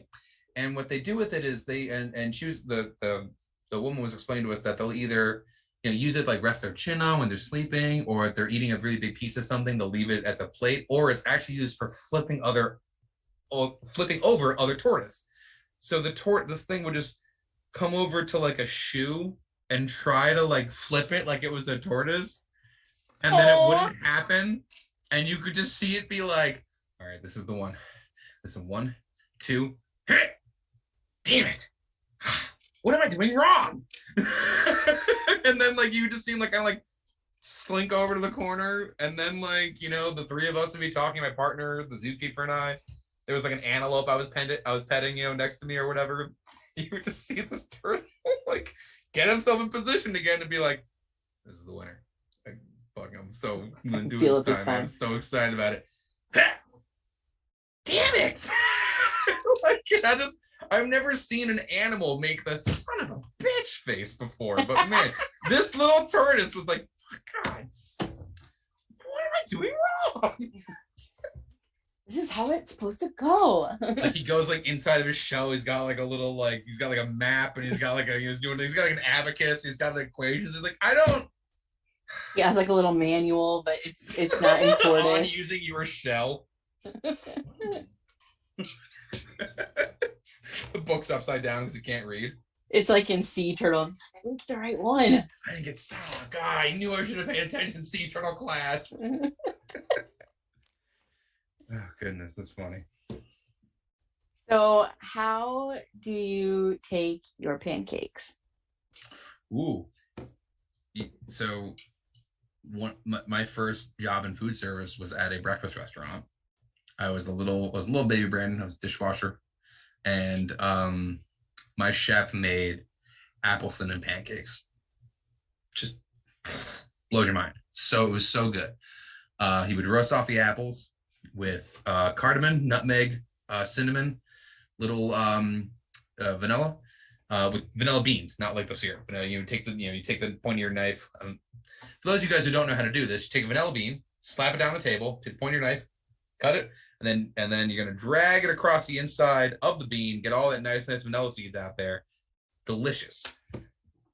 And yeah, man, Rick at Rickles, he would make the best. So yeah, he would make me that. When we had a really busy day, and if I kept up on everything, and like we didn't run out of plates or anything, and I kept up on the dishwork or whatever, he would make me a nice stack of those apple cinnamon pancakes. So good. Apple cinnamon is absolutely the undisputed winner of fall flavors and completely underrated. 10 apple out of 10. Cinnamon is the way to go. 10 out of 10. Choice. 10 out of 10, dude. Excellent choice. I can't eat raw apples anymore. They were my favorite fruit growing up. And at some point, my allergies were like, no animals or apples. Dummy. So I can only eat cooked or stewed apples, right? And, it's weird. I don't know. It's something in the starch. I haven't quite figured it out. I don't know what I've tried every variant of it. I've taken the skin off. I've organic, everything. Anyway. Yeah, it's to the point where the last time I talked to a doctor about it, I gave them the whole like, I believe it's something in the starch of the food, blah blah blah. And he was like, that sounds maybe like it's right, but also like you're just using words that you think sound doctory. And I was like, I concur. But do you concur, sir? That's my pipe. I thought that was like like an apple sampling. Listen. And now yeah, my throat's closing. No. So yeah, apples and great flavor, delicious food. So I'm gonna take you on like a little journey and just go on like the journey with me mentally, not physically. I'm ready for it. I'm on a journey with you. Hell yeah. So you are at the store and you're like kind of hungry for something sweet and you're like going down the aisles and you decide today that you want cookies. So you go to the cookie aisle and there's so many cookies. There's, you decide though that you don't want chocolate chip cookies. You don't want peanut butter cookies. You don't want like the Milano cookies. You want America's favorite cookie, which is the Oreo. And so you go to the section and there's so many, new flavors that they have and stuff, but you're like, no. I want like the old school, like chocolate cookie, white cream center Oreo, but there's still options, right? Because like you can get like the thin Oreos with like the thin cookies and the thin frost, like the thin cream, or you can get like your regular single stuffed Oreo, your classic stock Oreo, if you will, classic. You can get a double stuffed Oreo with like the it's a little extra stuff, stuffing, or you can get like the mega stuffed Oreo with like the most amount of stuff. So like, which Oreo are you picking? So I am a double stuffed person. We are double stuffed people in this household. My partner is one to take two double stuff apart and then take both the frosting halves and put them together for a quadruple stuff. And when she does that, I oftentimes will tell her that what she's doing is an affront to God. And that she is, and I'll be like, what you've done here, madam, is a sin. I'll be like, you cannot be doing this. And I don't know, like, I forget how, but like this joke started once where like, she did it once and I was like, that's an abomination. like as though I wasn't eating a whole fucking pack of Oreos. Right, as if I didn't have a whole sleeve of my own. But it's become this gag between us where like she's like, hey, what do you think about that? And I'll be like, madam. And I'll just like react like it's like the scarlet letter. I'll be like, how dare you? But yeah, we're double stuffed people in this household. I will say this, fair warning, one time my brother is a crazy Oreo person. Buys whatever the silly nonsense flavor is, he gets it, right? So one time he offers me an Oreo, I'm not paying attention, and I take a bite of it, and instantly shit is going off inside of my mouth. I do not know what it is. It was one of those firecracker Oreos that's Pop Rocks in it. You gotta warn people when they're eating Pop Rocks. That's not a random thing you want to happen. It's not a good surprise food. It's not a surprise. No. Like a surprise chocolatey center, that's one thing. Ooh, a delicious caramel filling, that's nice. A small explosion of sugar in my mouth it's a no thank you. It's a no thank you for me. That's my Oreo story. Well, you pick the unofficial correct answer to the question because everybody knows that double stuffed Oreos are the best Oreos. And if you choose anything else, then I do truly feel sorry for you. Yeah, no, if you choose anything else, then I mean, I guess, what, like, who hurt you?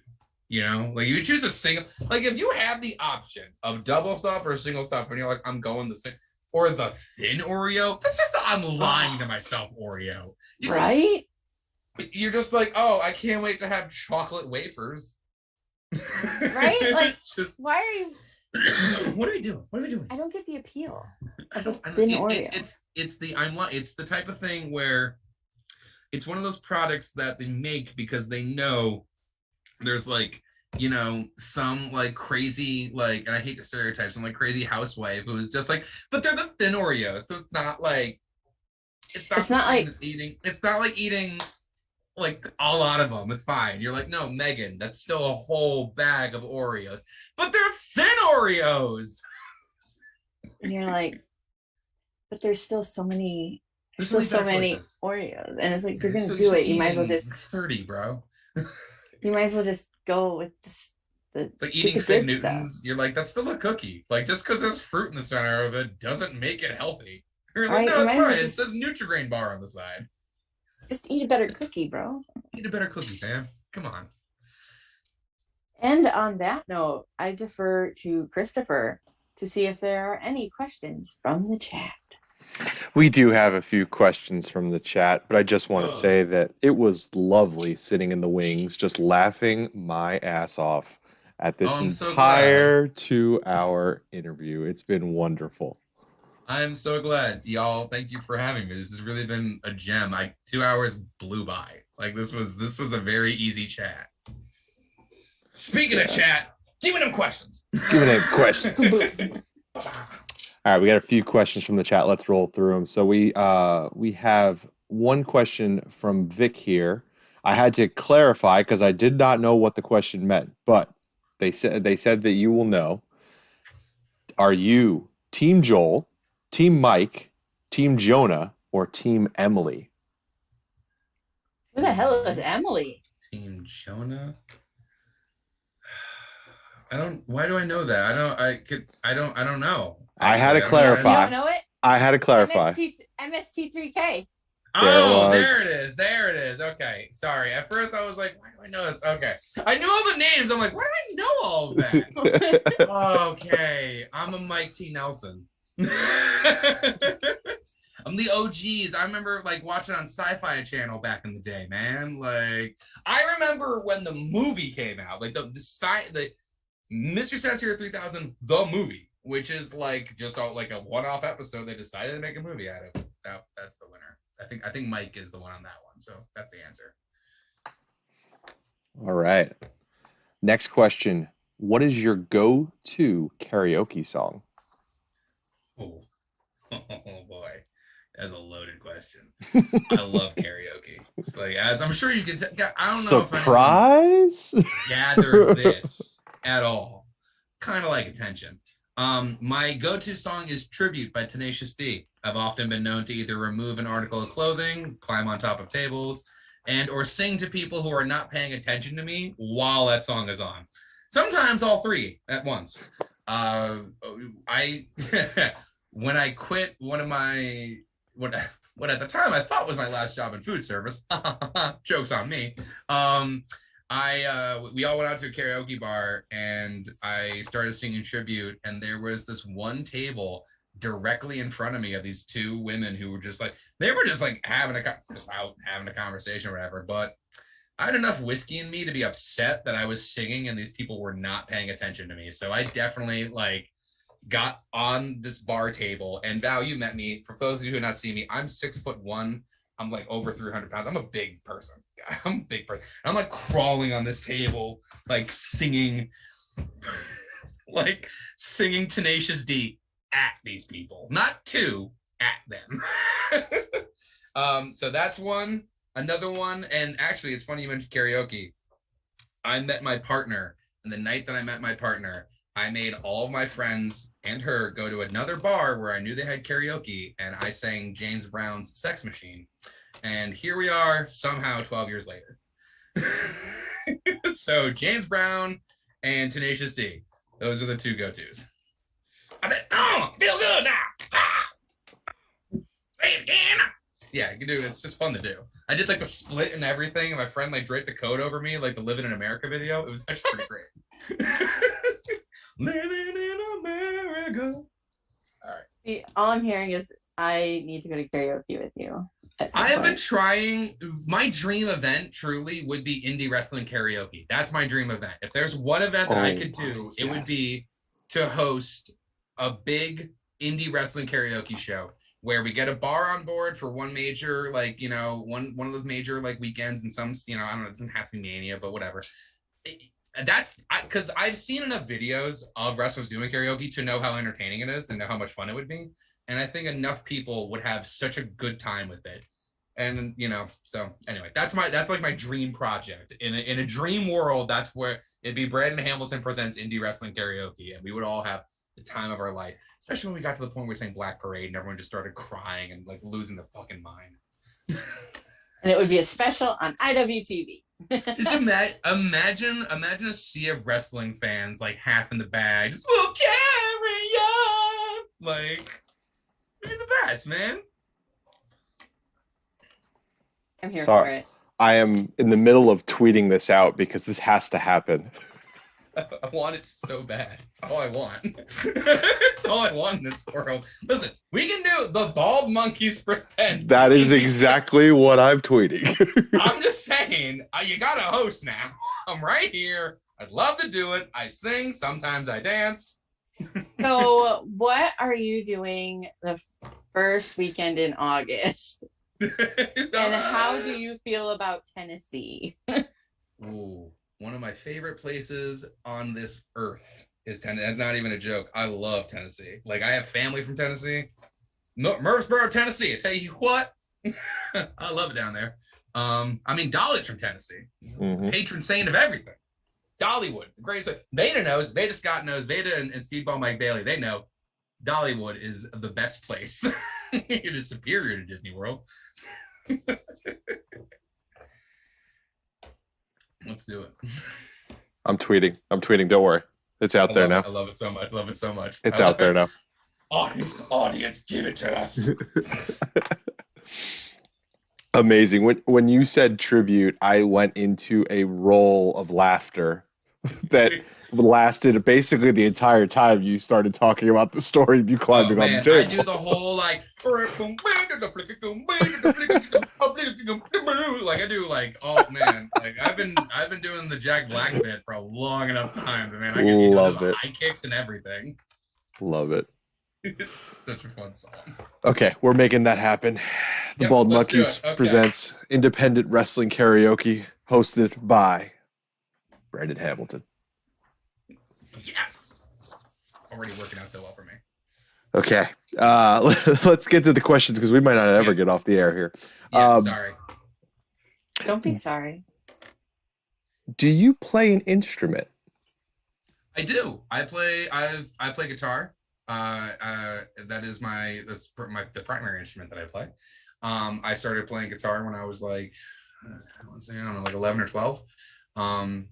Yeah, I love it. I have a few behind me. You can't see them here, but I have a few guitars, but my favorites are over here. I have a Telecaster, which my partner bought me as an anniversary present. It was the first really nice guitar that I ever owned. Everything else was kind of like a crappy, sort of cheap guitar. And they sprung for it, and I forgot where we were. I think we were in South Carolina somewhere, and I found this hole in the wall music shop, and this guy had this sweet piece of guitar that now I feel compelled to go be like, yeah, I'm talking about you. You over there, the one that's staring at me, telling me to restring you. Yeah. I also I can keep time on. I would never call myself a drummer. I can keep time on drums. And I like to pretend like I know how to play bass like every guitar player does. Is there besides bass, is there any instrument you'd wish you played? I wish I could play piano every day of my life. Every single day of my life, I wish I played piano. It's that or viola, which is a slightly larger violin. It's just one of my favorite instruments. Just the sound. I love string instruments and I love percussion instruments, and piano is a percussion instrument. A lot of people don't think of it that way, but it is hammering those strings. So it's a percussion instrument, and so many beautiful sounds you can get out of it. And as far as the viola goes, like I said, string instruments, violins and stuff, those are just gorgeous sound. But the training process of learning how to play either of those things was not as easy as learning how to play Nirvana. So here we are. Oddly enough, Nirvana easier than Chopin. Who knew? Crazy, right? Fourth grade me was on Team Viola somehow. I don't. That's awesome. Don't know a lick of it now, but I think they were out of violins at the time, so I ended up with a viola. They were like, "Here you go, kid. It's just like it." I took piano lessons for like 3 or 4 years. So I'm just really bad with musical instruments. And so I was just like, wasn't for me. I wanted to play piano. I've tried to teach myself piano a few times, but I have a really hard time reading music. It's just like, I don't know if it's like, I don't know what it is, but I just can't follow written. It's very difficult. Like, I understand how it's notation. I get how it's supposed to work, but it doesn't translate into my brain very well. So guitar was a lot easier. And one of the reasons I like playing guitar is that I love blues. I became a big, I don't know, when I was a teenager, I head over heels in love with blues music, and I just became really big fan of that. And you know, there's so many different, I don't know, guitar is very versatile, like a piano is. It's a very versatile instrument, so you can do a lot of cool stuff with it. I'm not good though. I never call myself a good musician. Well, awesome. You know you're a musician when you're like, I'm not good. You're like, yeah, you're definitely a musician.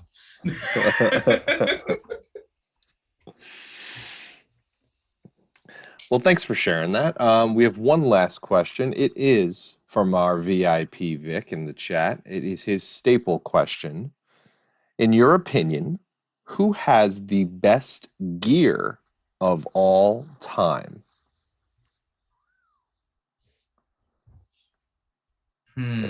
No limitations. No limitations. That's an interesting question.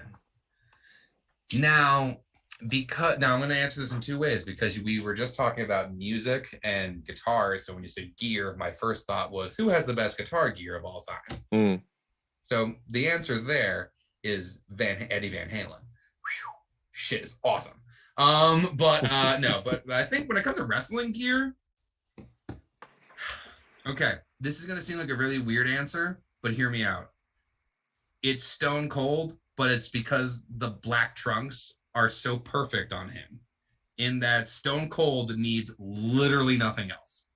He needs to wear black trunks. I mean, he's got the vest too, and the vest is awesome, don't get me wrong, but he could just wear the black trunks. And that's just that to me, I look at that as, it's a statement of character. The way anyone's look should be a statement of their character. It should be a way that you can physically represent it. So I love minimalism in looks. I also love very loud and extravagant. Some of my current favorite people, we were talking before, MSP always look amazing. They just always look incredible. Just always incredible. There's okay, and this isn't just to blow them all up, but a lot of the students coming out of T2T, the wrestling school in Brooklyn, they all have an incredible sense of look and character. So like Sassy Boatwright, she always looks really great. The Money Dragon, Angelo Carter, he always looks good. He's got a great look and aesthetic and stuff. It's really hard to say who has like the best gear of all time. It's so difficult to whittle it down. Because like I said, at first I'm like, it's a good answer. Stone Cold, man, what a great answer, because he doesn't have gear. That's what's so cool about it. And then I'm like, well, actually, wait a minute, hold on. Like, remember that time Rusev came out with a tank? That was pretty awesome. But yeah, that's tough. And then the vanity answer, me. I have the best gear of all time. I always look good. I always be bringing the thunder. Oh shit, Effie's jacket. Damn it, there's a lot of good people. See, I always like Willow Nightingale's gear. I think her gear, Willow always looks fabulous. It's very much maybe just to my aesthetic, and it's bright and colorful, which I love.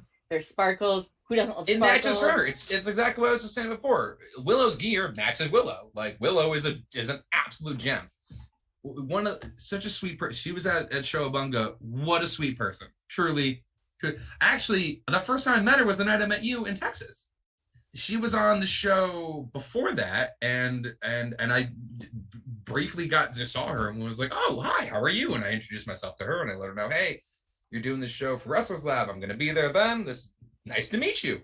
What a doll she is. Also Ziggy Heim. Ziggy Heim, talk about a person who really thinks about their look and what they're going to come and what they're going to come out from the curtain with, and what they're going to bring to the table. Like, she always comes correct. Like, she's got gear for days. She always comes correct. Like, and again, just at that Showabunga show, she came out wearing gear that had the Water Tribe from Avatar sort of look to it, and I was like, that's fucking rad. Like, what a cool thought to have, man. So yeah. So I'm like in this camp of like either super minimalistic, nothing, like you know who has a minimalistic gear that I really like? Travis Huckabee. Travis is one of those guys. Minimalism, comes out to the ring, ready to fuck someone's day up. We love Travis Huckabee. He's a gem. That's another one for the pull the cord. You're a gem, or they're a gem. That's another one that I tell people all the time. You're a gem, darling. I love you. Yeah. Thank you, Vic, for your lovely question and for my rambling answer. Well, thank you. Yes, thank you, chat, for those questions. And Brandon, thank you, chat. Thank you so much, everyone, for hanging out with us. Yeah, we much appreciate you answering those questions. And Val, it's back to you. So this is the wrap-up section of the evening where you tell me what your upcoming shows are and where we can see you. All right. Okay. So let's see. You can find me. Where can you find me? Where's my calendar? So I do have a show this month. I have a show with New World Wrestling Extreme that is happening in Bridgewater, Massachusetts. I will be working the commentary table there. Then after that, yes, very fun. Then after that, in July, I will be working as part of RSW's 2 days at the Stonington Fair here in Connecticut, which is going to be very fun. We had a really great time last year doing the Stonington Fair with RSW. That was actually a really fun day. That was my first like country fair event, and it was very exactly what you want it to be, I think is the best way to put it. And then yeah, those are the next two main shows I got going on. Then in between that, I have a lot of production gigs, so I am doing a lot of production gigs these days. This coming weekend, I'm going to be in New Jersey with GoPro, getting some production work in, and then I have another couple of shows in July as well where I'll be doing that. So it's a little less come see Brandon, but that's where I'll be. And then you can always find me on the twitter.com at the ham tweets, where I do things like apparently go viral because Alien Ant Farm is playing near me. And how is that like what a nonsense tweet for everyone to decide they wanted to have an opinion on. Like, I was like, folks, like, this was a joke. This was a bit. Like, how is it just going this hard? I'm still getting notifications. It's been a day. I mean, I chimed in. You did. And but like, you were the like level of person I thought was going to chime in. Like, there are people, like, this doesn't happen to me that often where like randos start like just commenting on stuff. And I feel like we reached the point now where like it's been shared enough times that someone's not gonna who knows nothing about me is gonna be like, obviously the choice you make is to go with your friend who is kindly inviting you to go somewhere. Why don't millennials care about the way their friends treat? Like I'm like waiting for that. Like I've been waiting for that to happen because I'm like, it's been shared like more than 10 times. And it's not, I'm not tooting my own horn here, folks. This is a really dumb tweet I put out. For backstory, a friend of mine asked me if I wanted to go see Alien Ant Farm open for the Baja Men. It is the year of our Lord, 2022. And that was a question that was phrased to me yesterday. And now you saw me like, I got to get serious there for you guys to know. What? I have enjoyed a lot of people asking me if I have a time machine. And I want you to know, if I had a time machine, why would that be my choice? Why would my choice be Baja Men? And nothing against either of those bands, but if you have a time machine and that's what you choose to do with it, you should not have gotten the time machine. There's other people that deserve it. You wasted it. You wasted your time machine. You wasted the time. Of all the concerts you could have gone to with a time machine, you wasted it. We wasted the good surprise on you. Oh, man. Okay. This has been so much fun. I've really been having such a good time. Well, I've had a blast. It's been super fun for me. We clearly. Yeah. Dude, anytime you ever have a guest that drops out, anything at all, you ever need to take, you just let me know. I'm here in a heartbeat. This was so much fun. Well, thank you so much for hanging out with me tonight. I've had a blast. You are just dynamic and delightful and wonderful. And I can't wait to run into you again someday. I cannot wait to randomly bump into you at another show. Like, what a time that was. And I cannot wait Thank you for having me. Bald Monkeys Podcast, Wrestling Podcast Network. Thank you for hosting the show. It was very nice of you guys to have us here. Everybody at YouTube, thanks for building a website for us to be on. I'm doing my Oscar speech now. I want to thank the Academy. I want to thank my mom and my dad and my other mom. No, I want to thank Kat's Deli for making a really good pastrami sandwich. Well, yeah. Thank you so much. Once again, plug any and all of your social medias. If you have Twitter, Instagram, Facebook, Twitch, OnlyFans, TikTok, a merch store. I should get OnlyHams going. If you have podcast, drop your Venmo and your Cash App, whatever you need. Well, folks, like I said, you can find me on Twitter at the Ham Tweets. You can find me on Instagram at the Brandon Hamilton. Those are my two main social medias that I use.